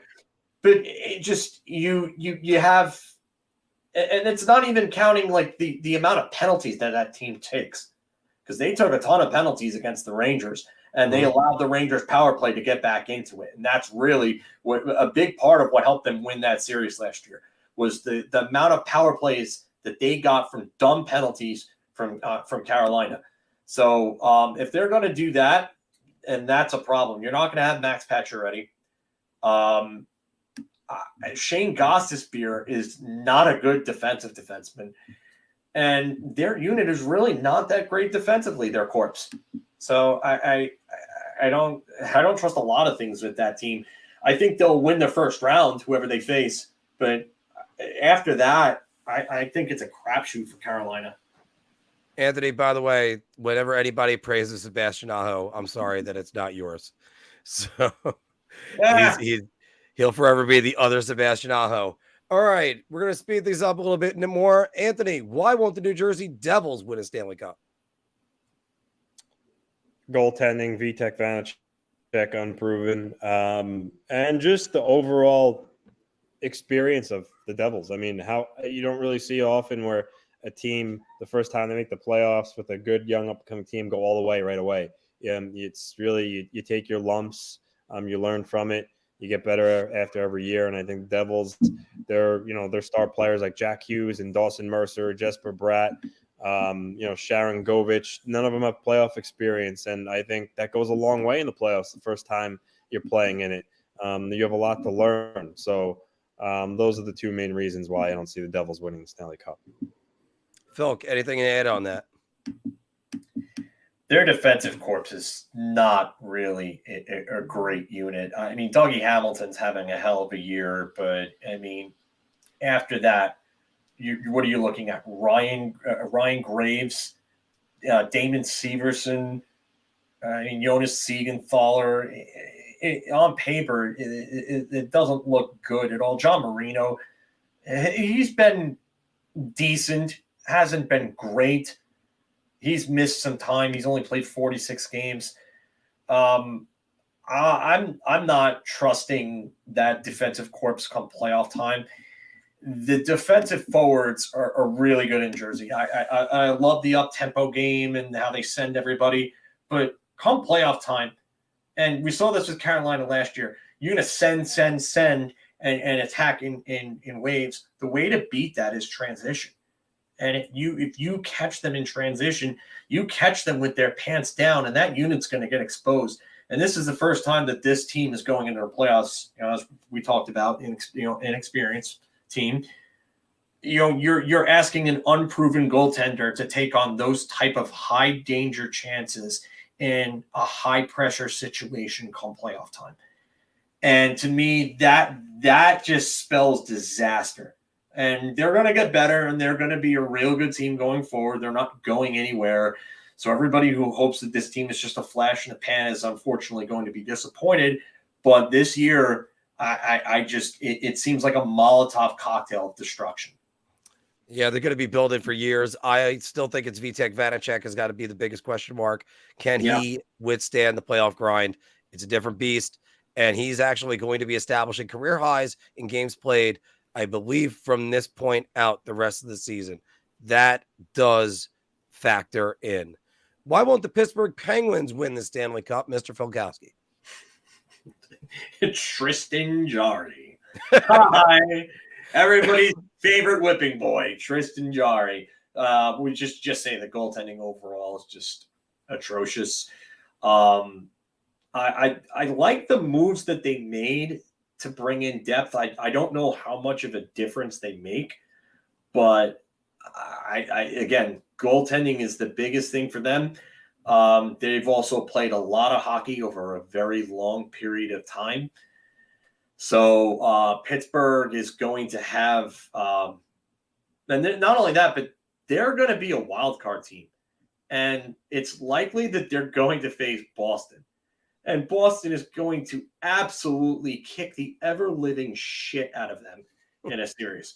And I would love to see Pittsburgh upset them, actually. That's the one time I would root for Pittsburgh, because they would take out the best team in the league, and then all chaos would ensue. But, the thing that gives you is the power of belief.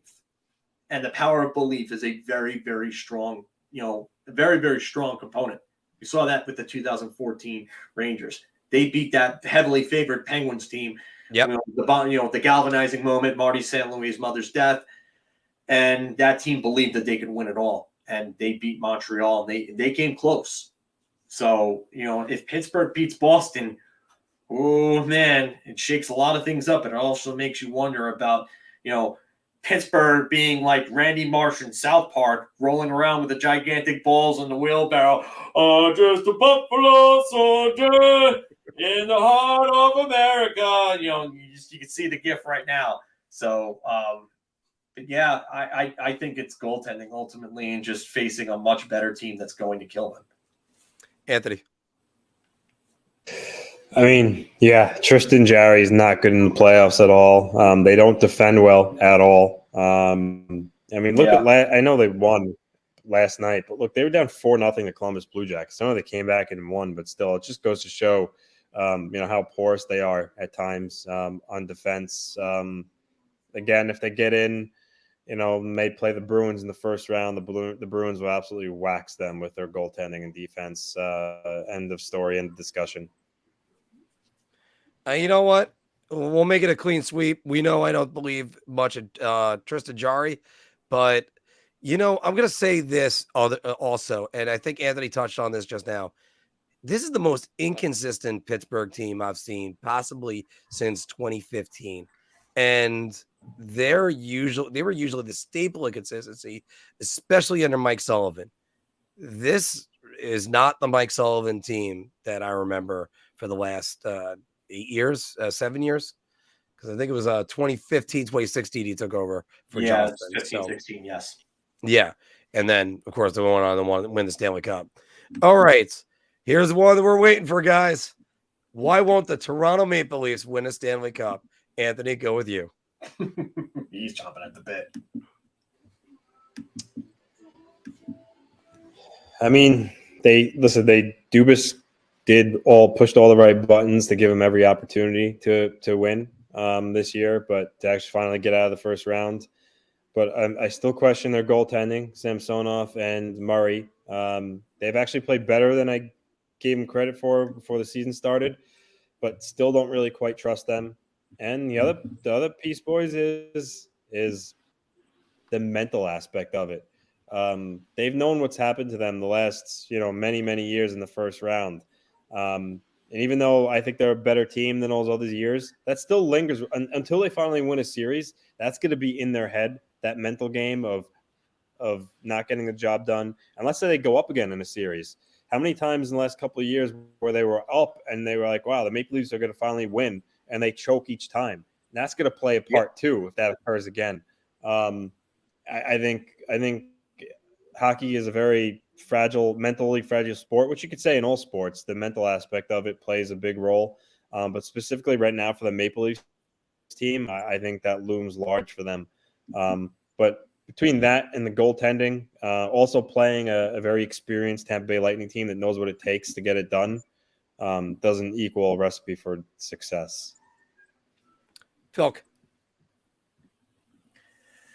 Goaltending, and that's the biggest issue.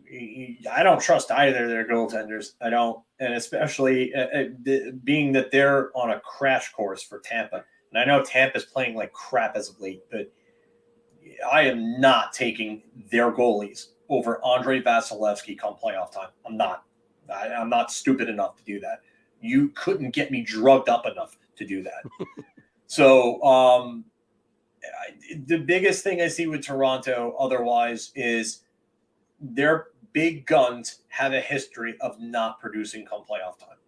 And that to me is the biggest thing. It's like I always look back at Mike Gardner. Super talented, super skilled, great goal scorer, great skater. But he didn't have that extra gear come playoff time. And I don't know if I trust any of these guys come playoff time. And it's kind of scary to think about when you have talents like Marner and Matthews and Mitch Marner's he's a great two-way player. He really is. I mean, he should get serious Selke consideration. But I mean, have you seen the playoff numbers on these guys? Because it's just they're not good. They're not good. They are not good at all. And part of that is I think they faced Boston 3 times since in the Matthews era. I think it might be 3. It might just be 2. But I mean, that's a lot. And you're up against Patrice Bergeron the entire time. My answer is going to be the goaltending and the road that they're going to have to take, because after if you somehow get by Tampa, which is still, they could have done it last year, but they didn't. I know the refs were against them. That's the way it always was. The refs were also against them in Game 7 when they went down 2-0. But also, then after that, they got Boston. Look, this Toronto team might be the best one they've assembled, and they should have been over this a while ago when it was the bubble. But now we're still asking questions about this now. Hopefully they can get it done. Guys, I'm going to go right back to you guys. The hell happened here? Okay. I'm going to go right back to you, Phil. Why won't the Tampa Bay Lightning win the Stanley Cup? Too much mileage. they have way too much mileage, and they've lost a ton of depth over these last 2 seasons. Long gone are the hallowed third line that helped them win 2 Stanley Cups of Gord, Palat, and Coleman. Or I'm sorry, Gord, Gaudreau, and Coleman. Sorry, not Palat. But those 3 are gone. Ryan McDonough is gone. Jan Ruda is gone. I mean, you've lost a ton of talent over the last few years, and you haven't done a whole lot to replace that talent. And listen, Brandon Hagel is playing good hockey, but that's not exactly enough to help you win. I like him 50 points in 64 games. Andrei Vasilevsky has not played great lately, but I'm not exactly worried about him. But, I mean, now Mikhail Sergachev is playing increased minutes. You're asking more from Nick Paul. You're asking more from Ross Colton. You're asking more from a decaying corpse and Corey Perry. I don't know if he's going to be able to give you more than that. You know, a lot of he's the one D'Angelo speared. Thank you. I just remembered that. Yeah. So you're asking more from these guys, and Tanner Jeannot is a good pickup, I guess. I don't know. He has 3 points in 5 games, but they gave up way too much to get him. And now, you know, are you really going to ask Alex Killorn to bring it up another gear? I don't see that. So Hedman is right now, he's day to day, but I mean, he'll be back for the playoffs. But again, a lot of mileage on these guys, and a big loss of depth. Anthony, anything to add? Just worn down, loss of depth, like Phil said, playing a team in the Maple Leafs who's finally hungry and, you know, maybe conceivably the right tools to actually get the job done this year. I'm not sure if they'll be able to overcome it. Well, let's go right back to you. Why won't the Dallas Stars win the Stanley Cup? They added Max Domi to the deadline, which helps, but to my liking, still not enough scoring depth to get the job done. They're going to go up against a lot of good defensive teams in the Golden Knights. You know, the Avalanche not quite known for the defense, but they still defend well just because how well their defensemen skate on the back end.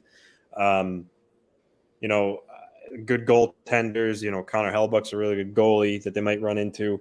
So I think that lack of scoring depth, because, I mean, Jason Robertson, Rope Hintz, they carry the load. Sagan and Ben have been better than they were in previous years, but still not really, you know, too sold on them. And then after that, I don't know. I just don't trust their overall scoring depth. Phil, what do you not like about the Minnesota Wild? Just not enough. There's not enough difference makers on that roster. I mean, their defense is okay. Their goaltending is, they're not really the side salad here, but they're not really, I guess, I don't know. They're not a team that scares anybody, I don't think. They're just kind of there. Could they pull off an upset and win a round? Maybe. I mean, Kaprizov's really going to have to drag that team, but where's the scoring outside of Kaprizov and Zuccarello? And they don't have great center depth at all. So just not enough. All right, let's go back to you, Anthony. Why won't the Winnipeg Jets win the Stanley Cup?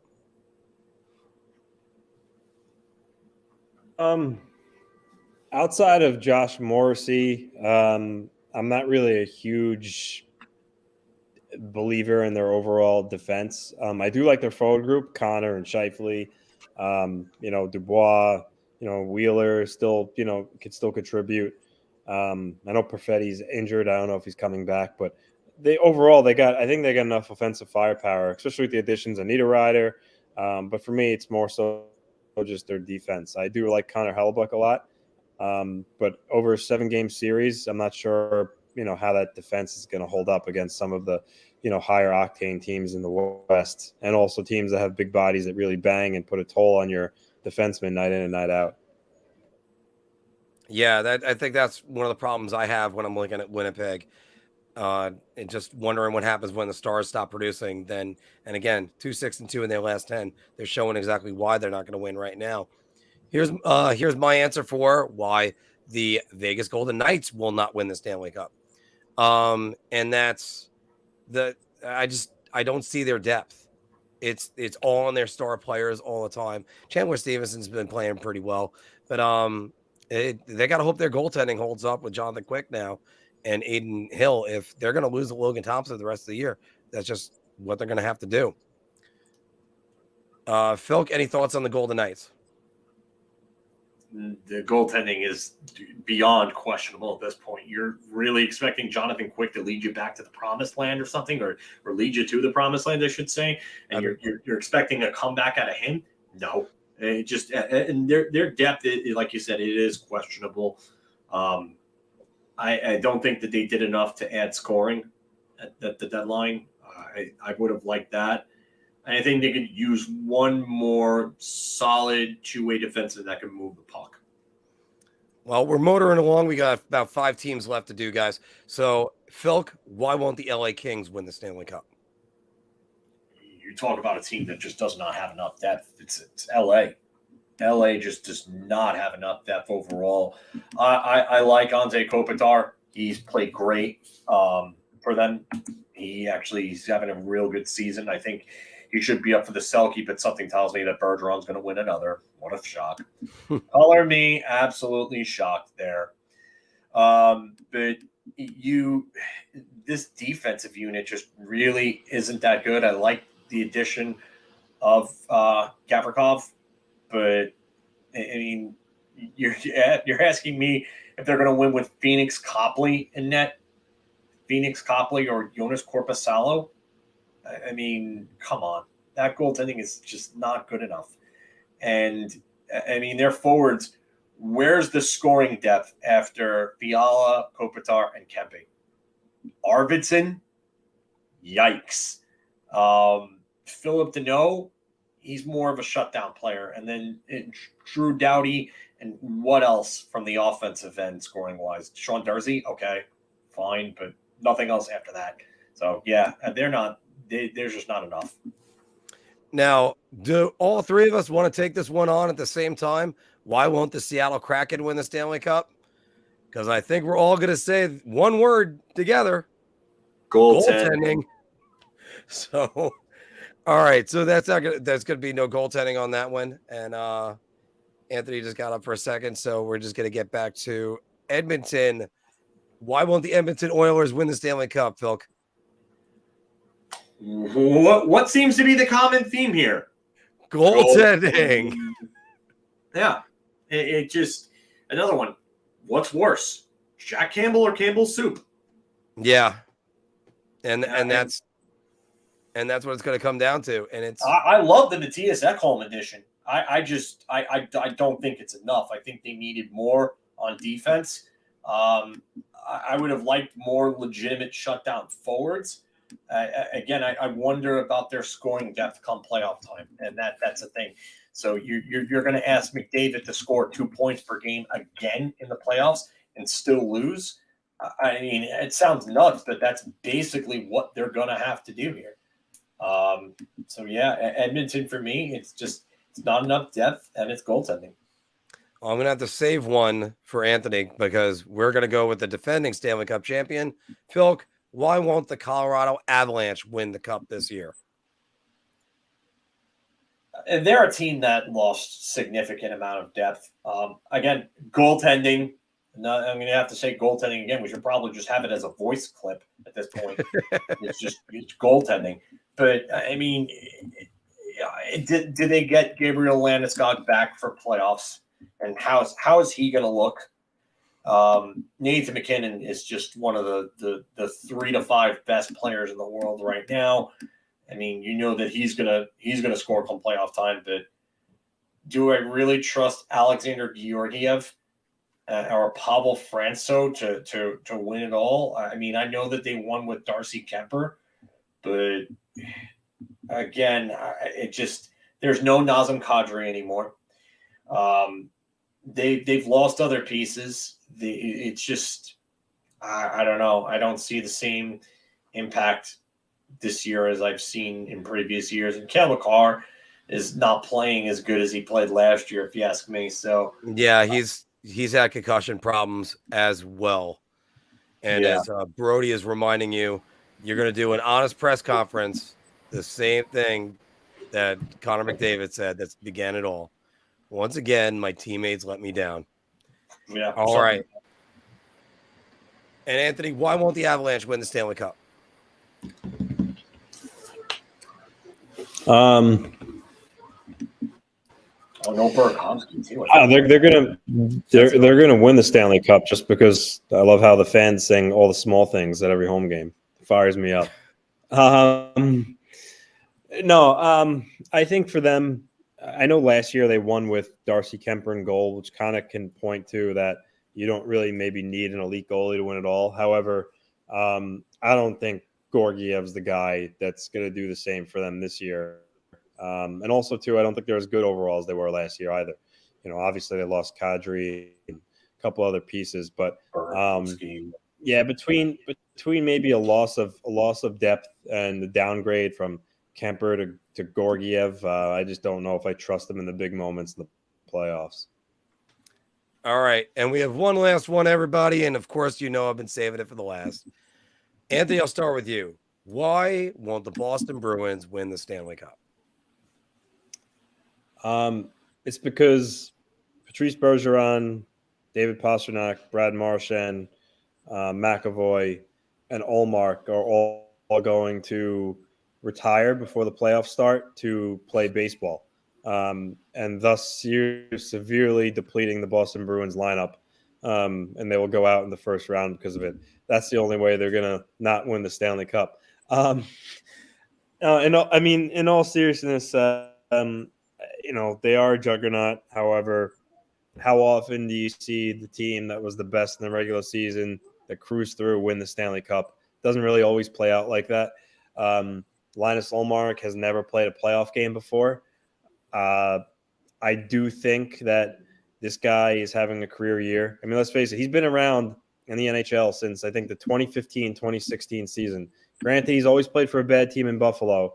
He's never been as close to as good as he is now. The guy's just reaping the benefits of playing behind an absolutely stacked team. And I would bet dollars to donuts that next year he comes crashing down to earth. But just in the short term, for this discussion, again, I think it goes back to him. I don't know how he'll perform in the playoffs.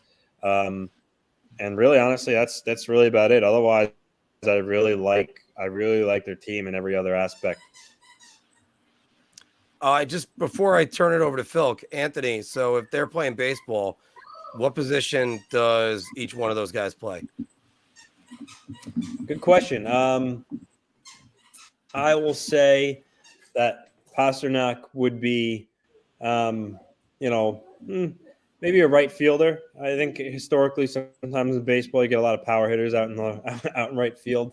Bergeron, good defensively, most important player. So maybe you could say second baseman or catcher, possibly. Brad Marchand. That's a good one. I don't know. Marchand's and I'll leave that up to Phil, who knows a little bit more like baseball, for him to answer. I don't know what Marchand would equate to, but I think Marchand's a catcher. That's why they lose. They all retire to play baseball. I don't know. Phil, what do you got for the Bruins? Linus Ullmark's playoff inexperience is the biggest thing that sticks out, obviously, to everybody. But I'm going to say this. There have been two 60-win teams actually 3 60-win teams in the last 50 years. And only one of them has won a Stanley Cup, and that's the 76-77 Canadiens. And they were the first team to win 60 games. So there's been 3 teams in general, I should say, that have won 60 games. This Boston Bruins team could go in overconfident and just completely underestimate their opponent, and then you just lose. But the one thing I will say in regard to that is that the 95-96 Red Wings and the 18-19 Lightning were built in very similar ways, very high-powered offenses that were lacking key pieces that ended up, bringing them grit and balance and putting them over the top. I don't think the Bruins are built like those teams. And that's the one thing that scares me in regard to it, because you could point to those teams and I remember when I was doing those live videos on Facebook before I ever started, after, Anthony and I had or actually even during the time, no, that was after the Anthony and I had left off the post. I was doing live videos on Facebook and I was doing breakdowns of how similar the 96 Red Wings and the 19 Lightning were in the aspects that they had both just monstrous records, same builds, and they were both lacking that grit. And then how the teams would come back the next season and then, ended up winning. So just a lot of striking different, similarities between those two teams. I don't see them with Boston. I don't. And the one thing I will say is that the goaltending could get in the way of that. And maybe if someone like, I don't know, Tyler Bertuzzi, it doesn't really give them enough come playoff time, then maybe that could be an issue. Taylor Hall being out more than likely for the rest of the playoffs could be an issue. That could be a big issue because that could, kind of hurt their depth a little bit and maybe make them a little more beatable. But I don't know. It's a very short list. It's a very hard list to say for all of this. The only two things I could give you is obviously Linus Ullmark. Is he built for the playoffs? He's played 2 games of the playoffs. He has never won a playoff game. He's got to win 16. Oof. Good luck, kid. And the other thing is the curse of the trophy. But I don't think that specifically would affect the Bruins.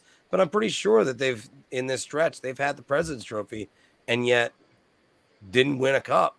So it's already happened. And they got a lot of veterans that are going to know how to get it done. But they're going to have to go through at least 2 very rough teams. Very tough. Can they get a short series right away?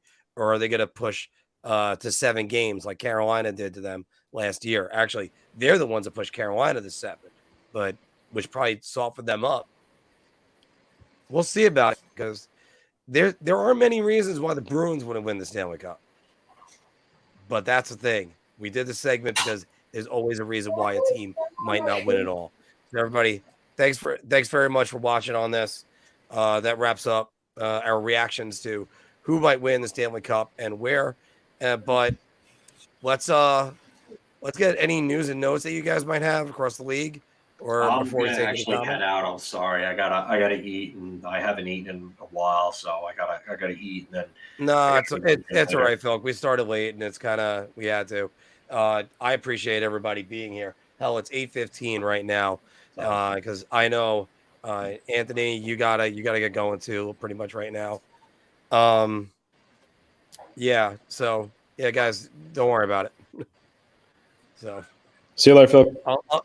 I'll stay by for some Q&A real quick. Yeah, everybody take care. Hopefully the Rangers can win tomorrow night.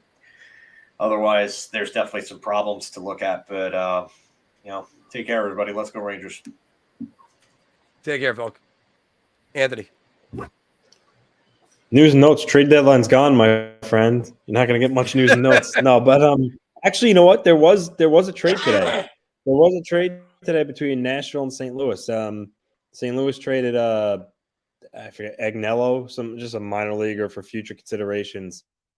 So remember what the rules are there, though. You can't. None of those teams are going to make the playoffs. But just so you know, any player traded after the deadline can't play in the playoffs. I also heard they can't even play in the rest of the regular season too. But I'd have to do some digging and see if that's accurate. But no, I mean, listen, we're getting down to the stretch here, Mark. Playoffs, teams are jockeying for position.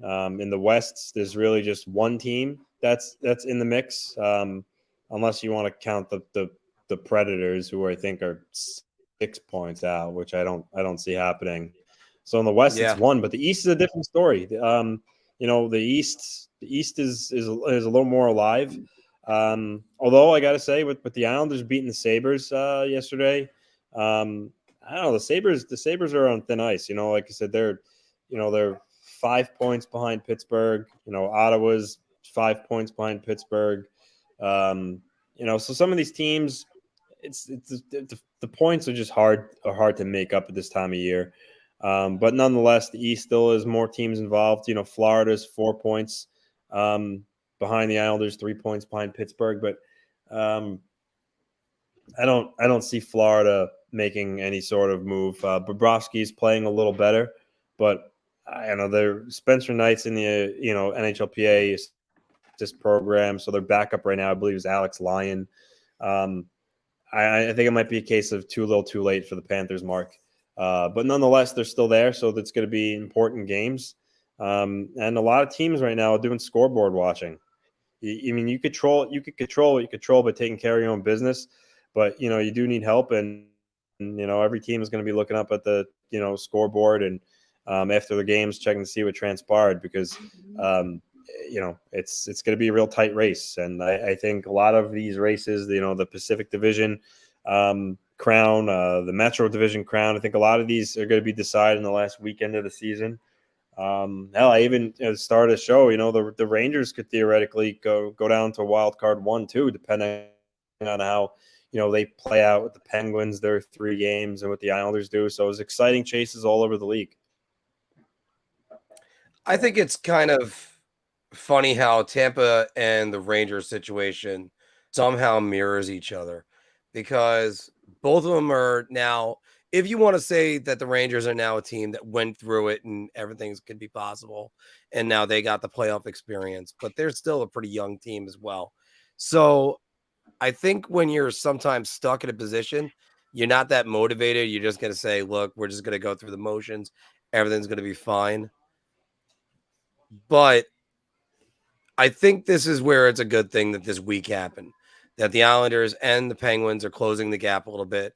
Maybe it wakes the Rangers up and gets them, and this week of practice gets them back into the mindset of they've got to win more games, and they got to do whatever they have to do. Because I did say this Saturday, Anthony, that the Rangers are going to treat the next 19 games like a preseason, and they're just going to get their lineup in order. They're going to make sure everybody's healthy, and then that's going to be it.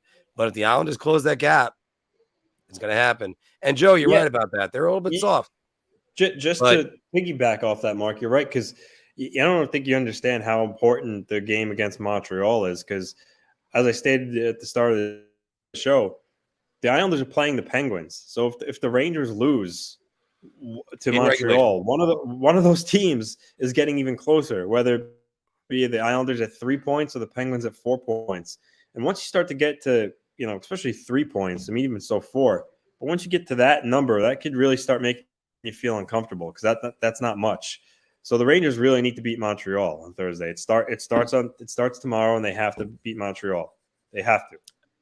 I think also another thing that comes into play sometimes when a guy goes to a new team is that the feeling of, and yes, we were talking about Shesterkin. I think one thing that happens when a guy goes to a new team is that they end up trying to be very pass happy. You want to assist the guys. You don't want to overly shoot the puck. Well, Kane had some times, especially the Bruins game, he should have shot the puck and he didn't. So he needs to, and as Willie Wilson's saying that right now, that they need to shoot the puck. They have to do that. They have to get started with that. Now, I know they're soft physically, but they're not soft mentally, because two of the players they added were Tarasenko and Kane. I'm pretty sure both those guys and their 4 Stanley Cup rings can tell me how to get further in the playoffs. They can, but both those players do shy away from, they don't get involved physically. And come playoff time, you need everybody tugging on the rope physically. You do. You need everybody. And the thing is, the Rangers star players aren't guys who are gonna, who aren't going to, mix it up. and teams that have star players that do mix it up, it's the best of both worlds, and you have an advantage in the playoffs. Brad Marchand, he'll mix it up. Patrice Bergeron, defensive specialist, he'll mix it up. Brad Marchand will mix it up in a preseason game. He'll mix it up in a father-son game. Yeah, no, you're right. Even some of the Islanders' top offensive play, Anders Lee, he'll mix it up. He'll hit you. He'll punch you in the face. Bo Horvat's feisty. The Rangers' top guys, Kane, Panarin, Zibanejad to a lesser extent, but even still, I mean, these guys, they don't really like to be hit. And I think for the Rangers, some of these guys are going to have to change the way they play. Chris Drury was really upset with Panarin last year. We all saw it, how he played in the playoffs. Panarin, he's not built for the playoffs. He's not built for the playoffs. He's don't get me wrong, elite player, fantastic, but he's not, in my opinion, honestly, he's not a guy that you win a cup with. That's just me. Joe is also kind of hitting on something right here. And by the way, Mr. Pops Freshenmeyer is saying that's what Kane said recently. He didn't want to step on any toes. He's never been traded, so it's a new experience. Willie's saying that the power play actually needs to shoot the puck. But let me get to what Joe Long's comment is. He said Kreider needs to be physical, and he thinks he's a finesse guy. Trouba and maybe Mikkola, they're the only guys that hit. Yeah, I mean, that's been the knock on Kreider his entire career. He wants to play more of a speed game instead of a physical game. And I think his body is made to more endure the physical game rather than the speed game. And I think that's one thing he was sort of doing more last year, but not. And I can't help but also think about the alternate reality where the Rangers got one more goal and then they went up 3-0 on Tampa and then hopefully finished them off. But that didn't happen. I live in this reality. The Tampa Bay Lightning showed their experience and their patience and won, and also with their talent. Well, I could relate to that, Mark. I could tell you that Game 7, the Islanders lost 1-0 when they left in the shorthanded goal. I said to myself, what if they just not even if they didn't score a power play goal, what if they just didn't simply allow a shorthanded goal? How the rest of that game would have played out? It hurts. It hurts to think about. You go back and you realize how close you are. And then let's face it, the Islanders would have rolled over Montreal in the Stanley Cup Finals, and they would have won a Stanley Cup. And to me, just thinking about that my team could have won a cup, it hurts. It hurts. It was so close and yet so far. Well, that's going to be an off-season discussion for the three of us. In a parallel universe, what event didn't happen for your team to win a cup? And being somewhat realistic on it, because for me, I think it would probably be the Matt Zuccarello injury in 2015. But Joe Long is asking this one: if you could do it all over, would you go for Meyer over Kane? Unfortunately, Joe, the answer is yes, but it's not possible. Yeah, it was the cost to acquire. Listen, you got Kane for peanuts because he only wanted to go to the Rangers. Meyer wasn't the case. Meyer could have been sold anywhere, and you would have paid a price similar to what the Devils paid for him. And then also extending him next year. The Rangers can't afford to give the guy $9 million. So, yes, I would have took Meyer over Kane, but it wouldn't have been feasible. However, I'll say this, though, and I said this to Mark in our text before. I get it. Ranger fans were really excited about Kane, rightfully so. Hall of Fame player, sexy name, everything he brings.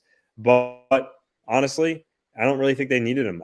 I think the Rangers, if they would have got Ryan O'Reilly and Gavrikov, let's say, I think they would have been a much better team right now than they are with Patrick Kane. O'Reilly and Gavrikov make them a lot better defensively, a lot harder to play against.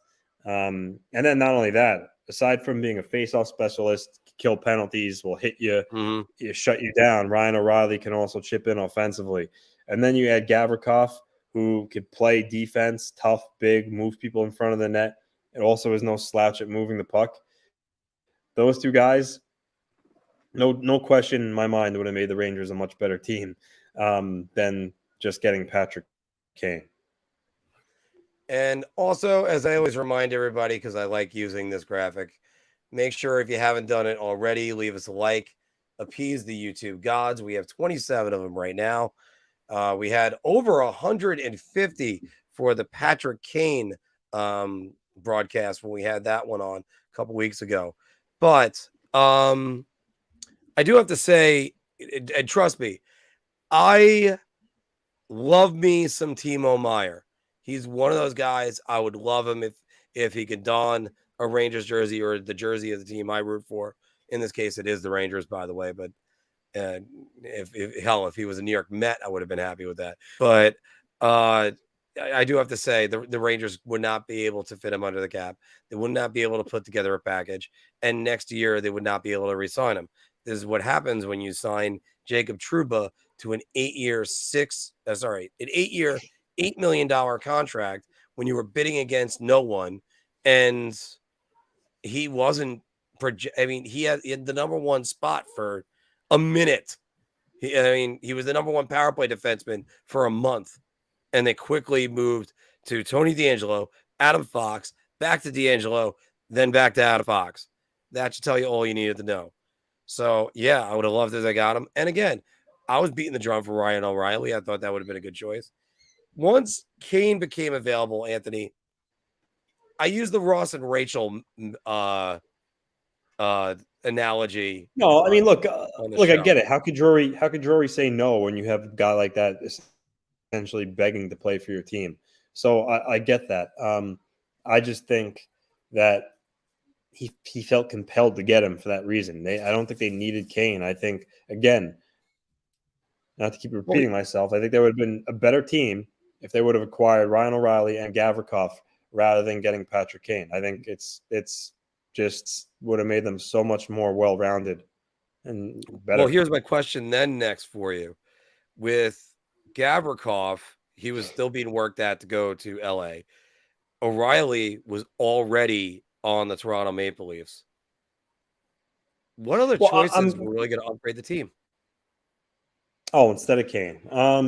Instead of Kane. Well, I mean, at that point, then yeah. If you what? Yeah, Barbashev went. Yeah, they could have added Barbashev. Barbashev is a hard-nosed player that could still score. I just think that the assets that they could have.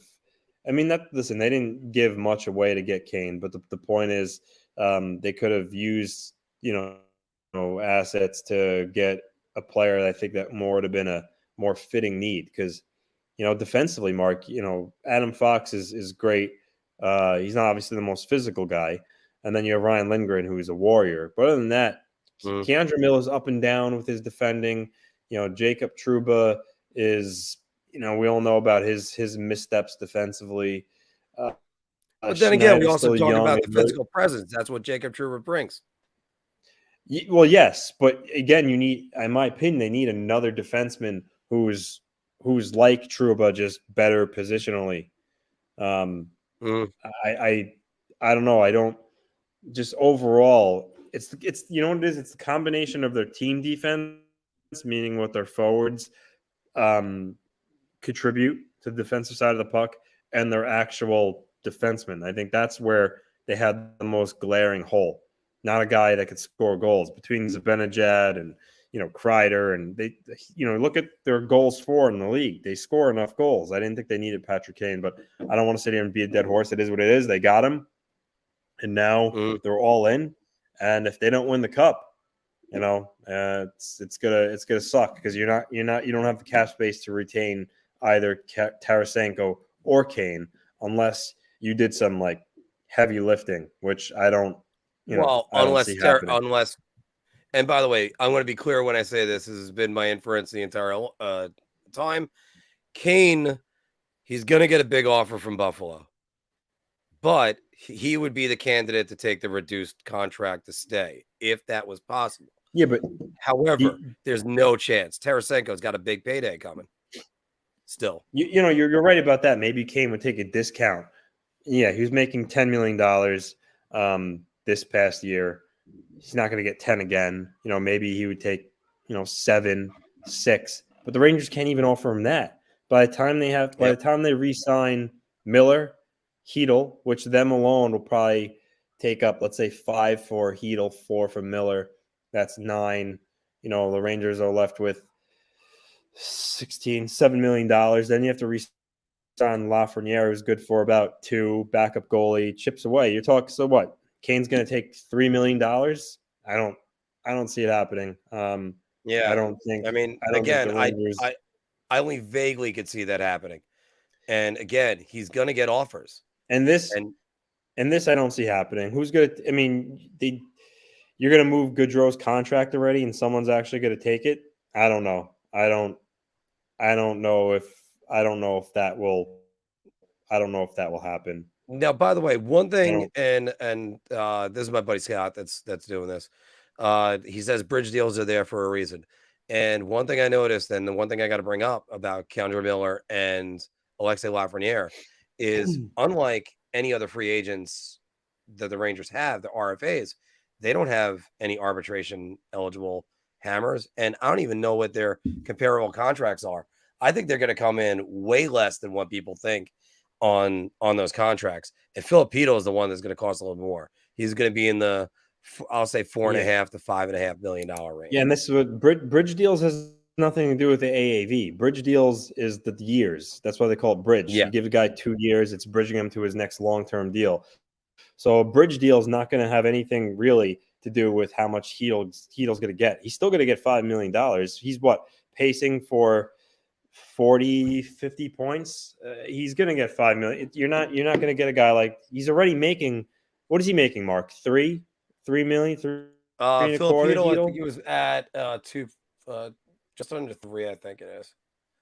Yeah. So what are you saying? He's going to after the year he's having. You're saying after the year he's having, he's going to take go to. He's already almost making 3.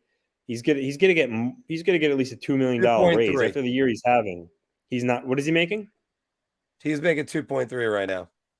Filipinos, yeah. I'll tell you exactly the way Filipinos going to go down. He's not going to get. He's going to go and apply for salary arbitration, and they're going to try to find a comparable contract. You don't know what that's going to be. Back in 2018, that was basically Tom Wilson money. Tom Wilson got paid $5.1 million, and then everybody else. I know Brady Shea and Kevin Hayes were 2 of the guys I can mention with that got Tom Wilson money. And then you get that. Heedle's going to go for arbitration, and it's probably going to get settled maybe at the door before they walk into arbitration. Because if you walk into arbitration, you're going to lose the player the following year usually. That's why it's good that the Devils were able to sign Jesper Bratt without getting him into arbitration. But and that's where they gotta have to be creative. Smooth. Heedle's on pace for 25 goals, 48 points. I can assure you he is going to double his salary at $5 million. I mean, the guy he's almost pacing for a 50-point year. This is going to be his third. He had his entry-level deal. The contract that's expiring right now, this is going to be his third contract. He's not just going to accept a $1 million raise for the type of year he's having. He's certainly getting 4 3/4 to $5 million. I mean, Anthony Beauvillier made $4.1 million on his next deal. That's now in Vancouver, obviously. And Heedle's a better player than Beauvillier. You're not getting Heedle for peanuts. He's not just accepting a $1 million raise. It's, I think, 4 3/4 to $5 million is absolutely what he's getting. I don't see it going anything under that. That's Heedle, right? Yeah. Yep. Yeah. Because he's only at a 30-point season, and he was on pace for a while.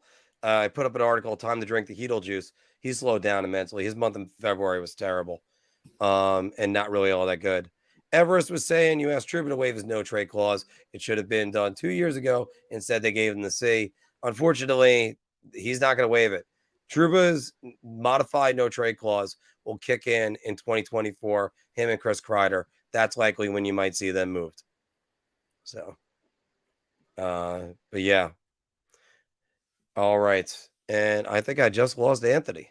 So, yeah, 48 points does not equal $5 million. That's if he's, I don't think he's even going to get there for 48 points.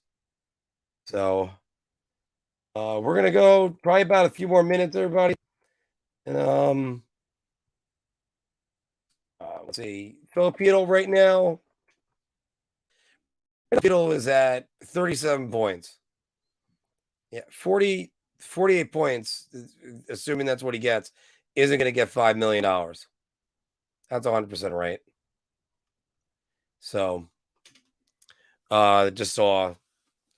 All right, because I missed the H, Scott. That's why you were smootin', not smooth. The hell is that? Just me. I don't know.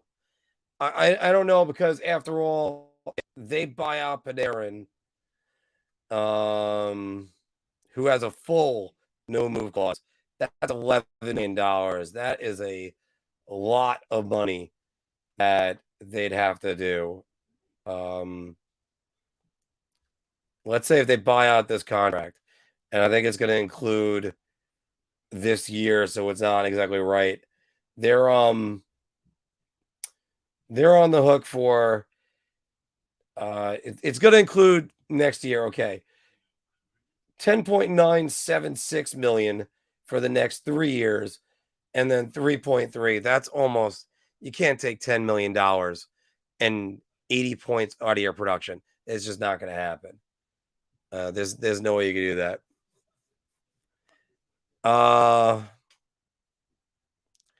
Yeah, that's another thing. They're gonna have to get more production out of those guys. That's why I don't like. I don't kind of like what don't like adding on the all-star team that they're doing right now. Brody Bro is saying Anthony wasn't happy about the no moves clause either. Yeah, no, Anthony hung in for a while, and usually he's got a lot of things he has to do at 8:00.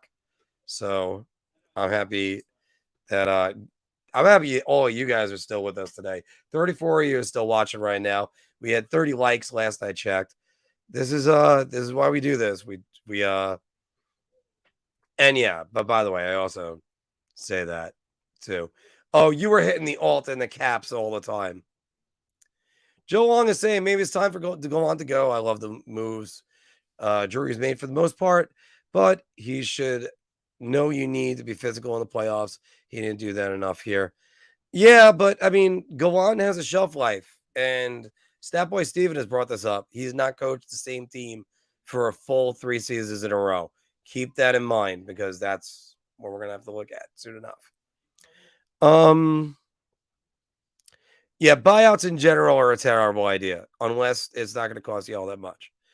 I don't like buyouts, and for instance, the Dan Girardi buyout. It's like they couldn't have gotten Tampa to take some of the deal. They signed him for exactly what they would have been paying him. I do understand that, where it was, yeah, it's not going to happen. It would be nice to see Kendra Miller get physical. But again, by the way, Joe, I think this is where we have to accept one thing. This is the consequences of youth hockey not being physical at the lower level. And I don't want to give any kids any chances for concussions or anything like that. But I do think this is a factor when you bring that in. It's something. I'm not saying it's a be all and all. I'm just saying it's something. It's definitely a reason. Even if the guy has got the size and the physicality, they're not being taught the physical side of the game well into their late teens. So, yeah.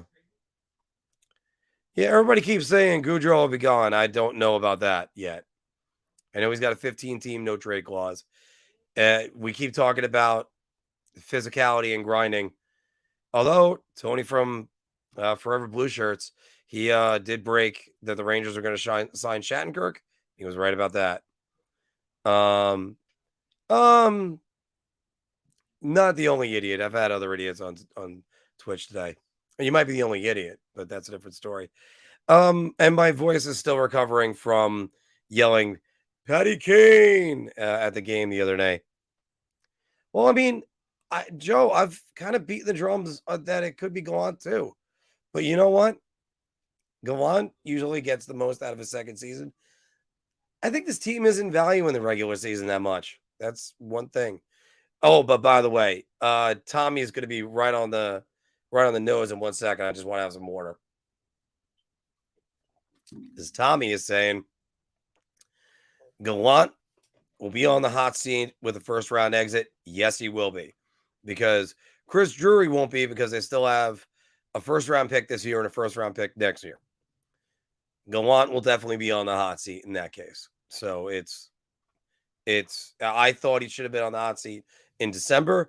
They pulled things together. And Dolan is demanding a cup, and I think that was also a little bit of the Patrick Kane thing. No, Patrick, we're all idiots. Not you, not just you, not anybody else. I mean, sometimes I just know that. Just me. Tony is Tony from Forever Blueshirts. He's the guy that me and Scott used to have on our pages. Went back when I was doing all things Rangers, and he was doing We Are a Blue Shirt Nation. So, anyway, yeah. Tampa likes taking our players, especially a defenseman. McDonough is gone, but maybe they'll take Truba next. Maybe Brody. That'll be interesting on that one. All right. It's 8:43 right now. I'm going to go to 8:50 right now on that. Core, if you haven't kept in touch with him, he does a lot of post-game shows too. If the Rangers lost that game against the Blues, Gallant would have been gone more than likely. And that's not that crazy to think about. You are 100% right about that one, because I said it, as a matter of fact, days before. The Rangers were dead. They were dead and buried. And then they lose the game to the Blackhawks, and Trouba throws the helmet, and they go down. I think they went down 2-0, tied 2-2, or either way. I know the Blues had the lead, and then the Rangers ended up taking the lead, and then that was all she wrote on that. But then again, you had to shoot on Jordan Binnington. I think I could score a goal on Jordan Binnington right now. And I mean right now, I'm wearing jeans and barefoot. That's literally it. Yeah, speaking of Tony D losing his mind last night. If you guys haven't seen it, and sure, why not? I'll go bring it up for you right now. I am still in disbelief that there are Ranger fans that believe that this guy should be or they're like, oh, we missed Tony D. Why? And also, if you guys haven't seen it, the projected Team Canada rosters. I'm going to open up another window because I don't want to lose this one. But Tony DeAngelo last night. I'm going to bring this up for you right now. And oh no, now I'm looking at myself. Here it is. Tony DeAngelo. Let's get it up, because I still can't believe it for the life of me that anybody would be this stupid. But as you can see, Tony DeAngelo just goes right on in and just chops him up, and he just spears him right in the nuts. I mean, I know people don't like Corey Perry, guys, but come on. You can't be doing this. And again, there are Ranger fans that believe that this guy, that they should have never gotten rid of this guy. Are you out of your mind? First off, what I do right there is I wouldn't even give him 5. You're getting 10. Or it's, depending on the amount I think there's 18 games left. See you next year. Can't be doing that. And at the same time, you have Evgeny Kuznetsov, who spears Filipino, no penalty. We'll get on that one. By the way, just something else to bring up. I want to bring this up to you while I have the tab open. You heard me mention it. But the Team Canada projections for the World Cup of Hockey. I mean, look at this. I gotta clear the comments. Look at the goaltending that's at the bottom of this.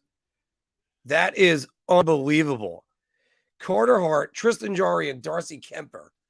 That's what they're saying could be the Team Canada's starting goalies. Compare this to the United States. I mean, Thatcher Demko could easily be the starter on Team Canada. Now, granted, by the way, with this, I couldn't help but look at this roster and think Trevor Zegras, not Chris Kreider, or Brock Nelson for that matter. You need two glue players at the bottom. It's not just an all-star team. So we'll see about that. All right. We are right now at 8:47. Let's get to some more of your comments. And then, horrific goaltending.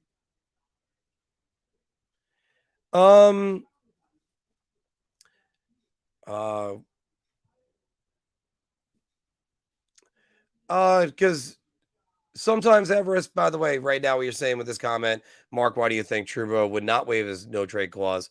His wife can work in another hospital in Chicago.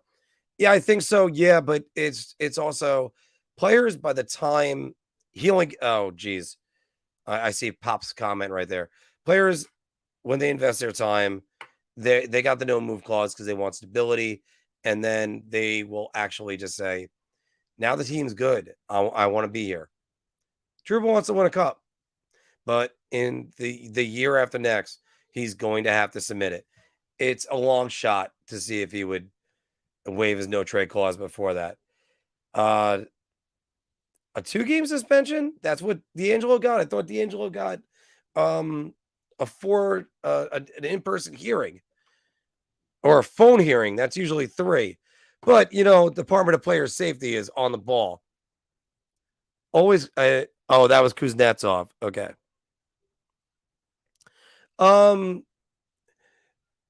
D'Angelo's comments, you'd have to research it. There's a lot of people that just said he said some racist comments. He didn't. There was something else he said that was inappropriate. It wasn't racist, but Twitter's going to run with that forever. So don't worry about that. I'm not going to defend Tony D'Angelo. I don't need to. Chris T was talking about the Canadians goaltending and saying that is, and I mean the Team Canada goaltending, that is a horrific goaltending. The Canadians might have better goaltending than Team Canada. Yeah, Willie, you're right about that. Team Russia is stacked. Absolutely. Sergei Bobrovsky is not even making that team. Trouba may play. I don't know. We'll see what it's like at the World Cup. Oh, by the way, Core, I like this one. I'm going to get on that in a second. Granny, it's always good to see you. Trying to listen to the Wild game, just popping in through. I'll watch the full thing tomorrow. Great, Granny. And good luck to your Wild today. And we just don't think they have the depth to go all the way, but we're going to see about that one. Back to Corey, he's saying spitting is more dangerous than spearing someone in the nuts. Gotta love the NHL. Oh yeah, it doesn't make any sense. And there are people that said that Angelo shouldn't have been suspended for the elbow to the head he clearly was doing to Tyler Mott, who was facing him. Yeah. Oh no, Montreal is gonna have good goaltending. And by the way, when the Rangers play him, and by the way, phone hearings, they gotta be more than that. Look, the only way you get rid of shit like this is when you toughen up. That is just that. Brody Bro saying, yeah, I'd rather give up my $8 million a year than try to explain to my wife why I waived my no trade clause and why she has to work somewhere that she wanted to be. Yeah, this is also where, and good night, Patrick. I'm going to be right behind you soon enough. This is also where I kind of say all the time, and we had this comment with Ryan Miller when he did the interview with us during the summer, and that's, you get these guys, it's a family deal. It's not just about their career and what they want to do, because you can't just pick up and move your family all the time. It's just not going to happen, and not everybody is just going to live out of a suitcase like Jimmy Vesey. So the Russian defense is terrible. That is going to be true. So I mean, it's going to be a fun well, yeah, by the way, it's still fun to watch, and hopefully they can catch a little fire, maybe even win a round.